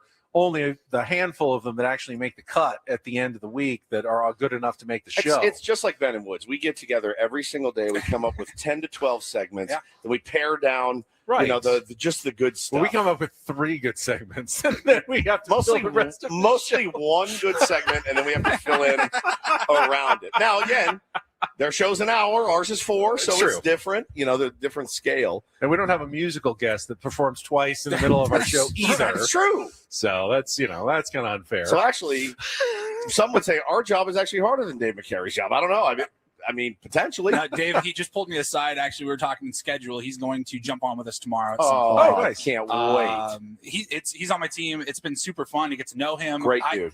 It's weird, man. Like he and his crew, like Kyle Mooney, Beck Bennett, and Mike, I think is their 4th one. Like they started a comedy sketch group. And like when I was in high school and I was watching these videos, and then he was telling me his whole group of friends, they all got SNL in the same season. That's amazing. And got to work together. Kyle was doing more skits. Dave was writing. And I go, that's the dream, right? I was like, dream. So, did you and Kyle meet in college? Because they're both from San Diego. He goes, no, we grew up together.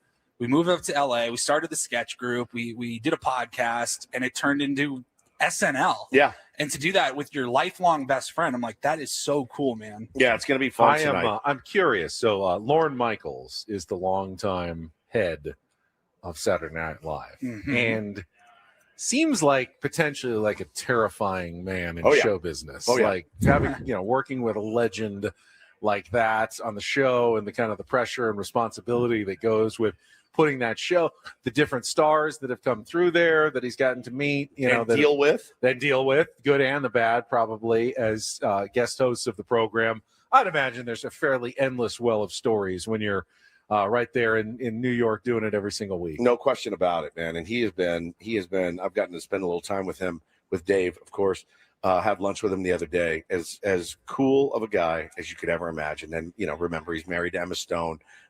His life is crazy. His wife was at the Golden Globes last night, and he was, made the joke of, I got out of it because I'm here. And I go, really? Like, you don't like that stuff? He goes, no, I do not. He's like much happier here playing with Padres legends and the guys that he's a damn good ball player. He's a really good ball player, and he is a diehard Padres fan. And I mean diehard. So he's one of those New Yorkers that's up watching the game late and just as good of a dude as you can imagine. So much. I didn't think he was not going to be cool, but he's so much cooler than I even thought he would be. And I've heard he's a submariner. On the mound. He said he had a rotator cuff issue like in high school, and he just learned like whether he's throwing from the infield, outfield, whatever he throws, everything comes down low, submarine. Yep.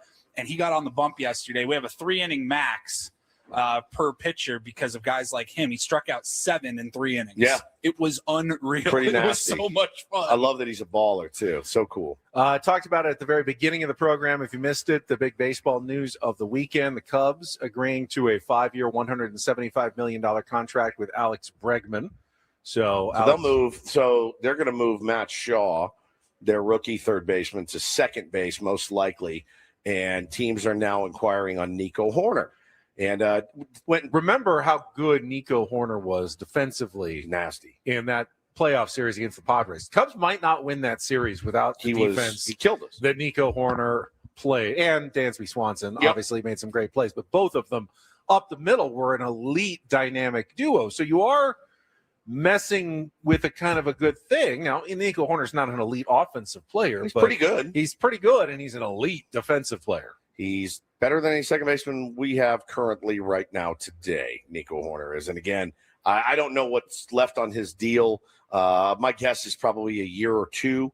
But, yeah, I mean, that's something that they said the Yankees have already inquired about Nico Horner. There are other teams out there certainly that could use a second baseman, a good ball player, can pick it with the best of them. So $12 million this year, last year of the contract. Last year of the deal. Yeah. So he's they're going to trade him with a year left of the deal. Essentially 1 year. A 12. rental. Although I've seen some Chicago writers push back and go, why would you let a great player like Nico Horner go? You need depth. You're going to need someone, and even if he's not playing every day to start, who knows if you get an injury and you wish you had Nico Horner still around. Yep. I don't know, a guy making $12 million who's going to be a free agent the next year is going to be all that happy accepting a bench role in a year where he's hoping to make a lot of money again in the offseason. But they'll have a decision to make, and I guess it'll depend on what kind of offers they get for Nico Horner. I think that's definitely something a lot of teams are going to be interested in. And the Padres remain a team that should probably listen on any and all trades, at this point. And I'm sure they are. And I'm sure they've had discussions about guys like Nico Horner because there's a few of them out there. But, yeah, they're going to have to make space for Alex Bregman. Going to come in. He's going to be your starting third baseman in Chicago. And I think Cubs fans should be very happy. He's a really good player, winning baseball player.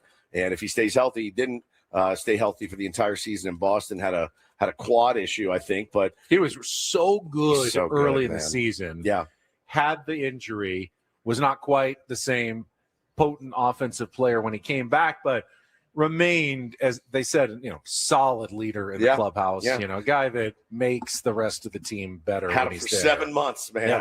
Yeah. Yeah. He didn't accidentally win, World Series in Houston. Right. He was a big part of that, not just with his offensive contributions. Yeah, he's a good player. One other baseball note, old friend alert, the Cincinnati Reds agreeing to a deal with relief pitcher Pierce Johnson. Oh, Pierce. Love Pierce. Always been a very solid arm. Yep. It came up with the Padres, obviously, but since then has developed into one of the stronger seventh inning type guys, sometimes eighth inning. Did not see any contract terms, but got to imagine it's a few million at least. Relief pitchers have been expensive this offseason, and I'm a little surprised Padres still have not dealt any of theirs. They have to have received a bunch of inquiries. I mean, we heard early rumors about is Mason Miller's their conversations. Those have pretty much died out. I haven't heard a Mason Miller rumor in weeks. But quiet. In the offseason.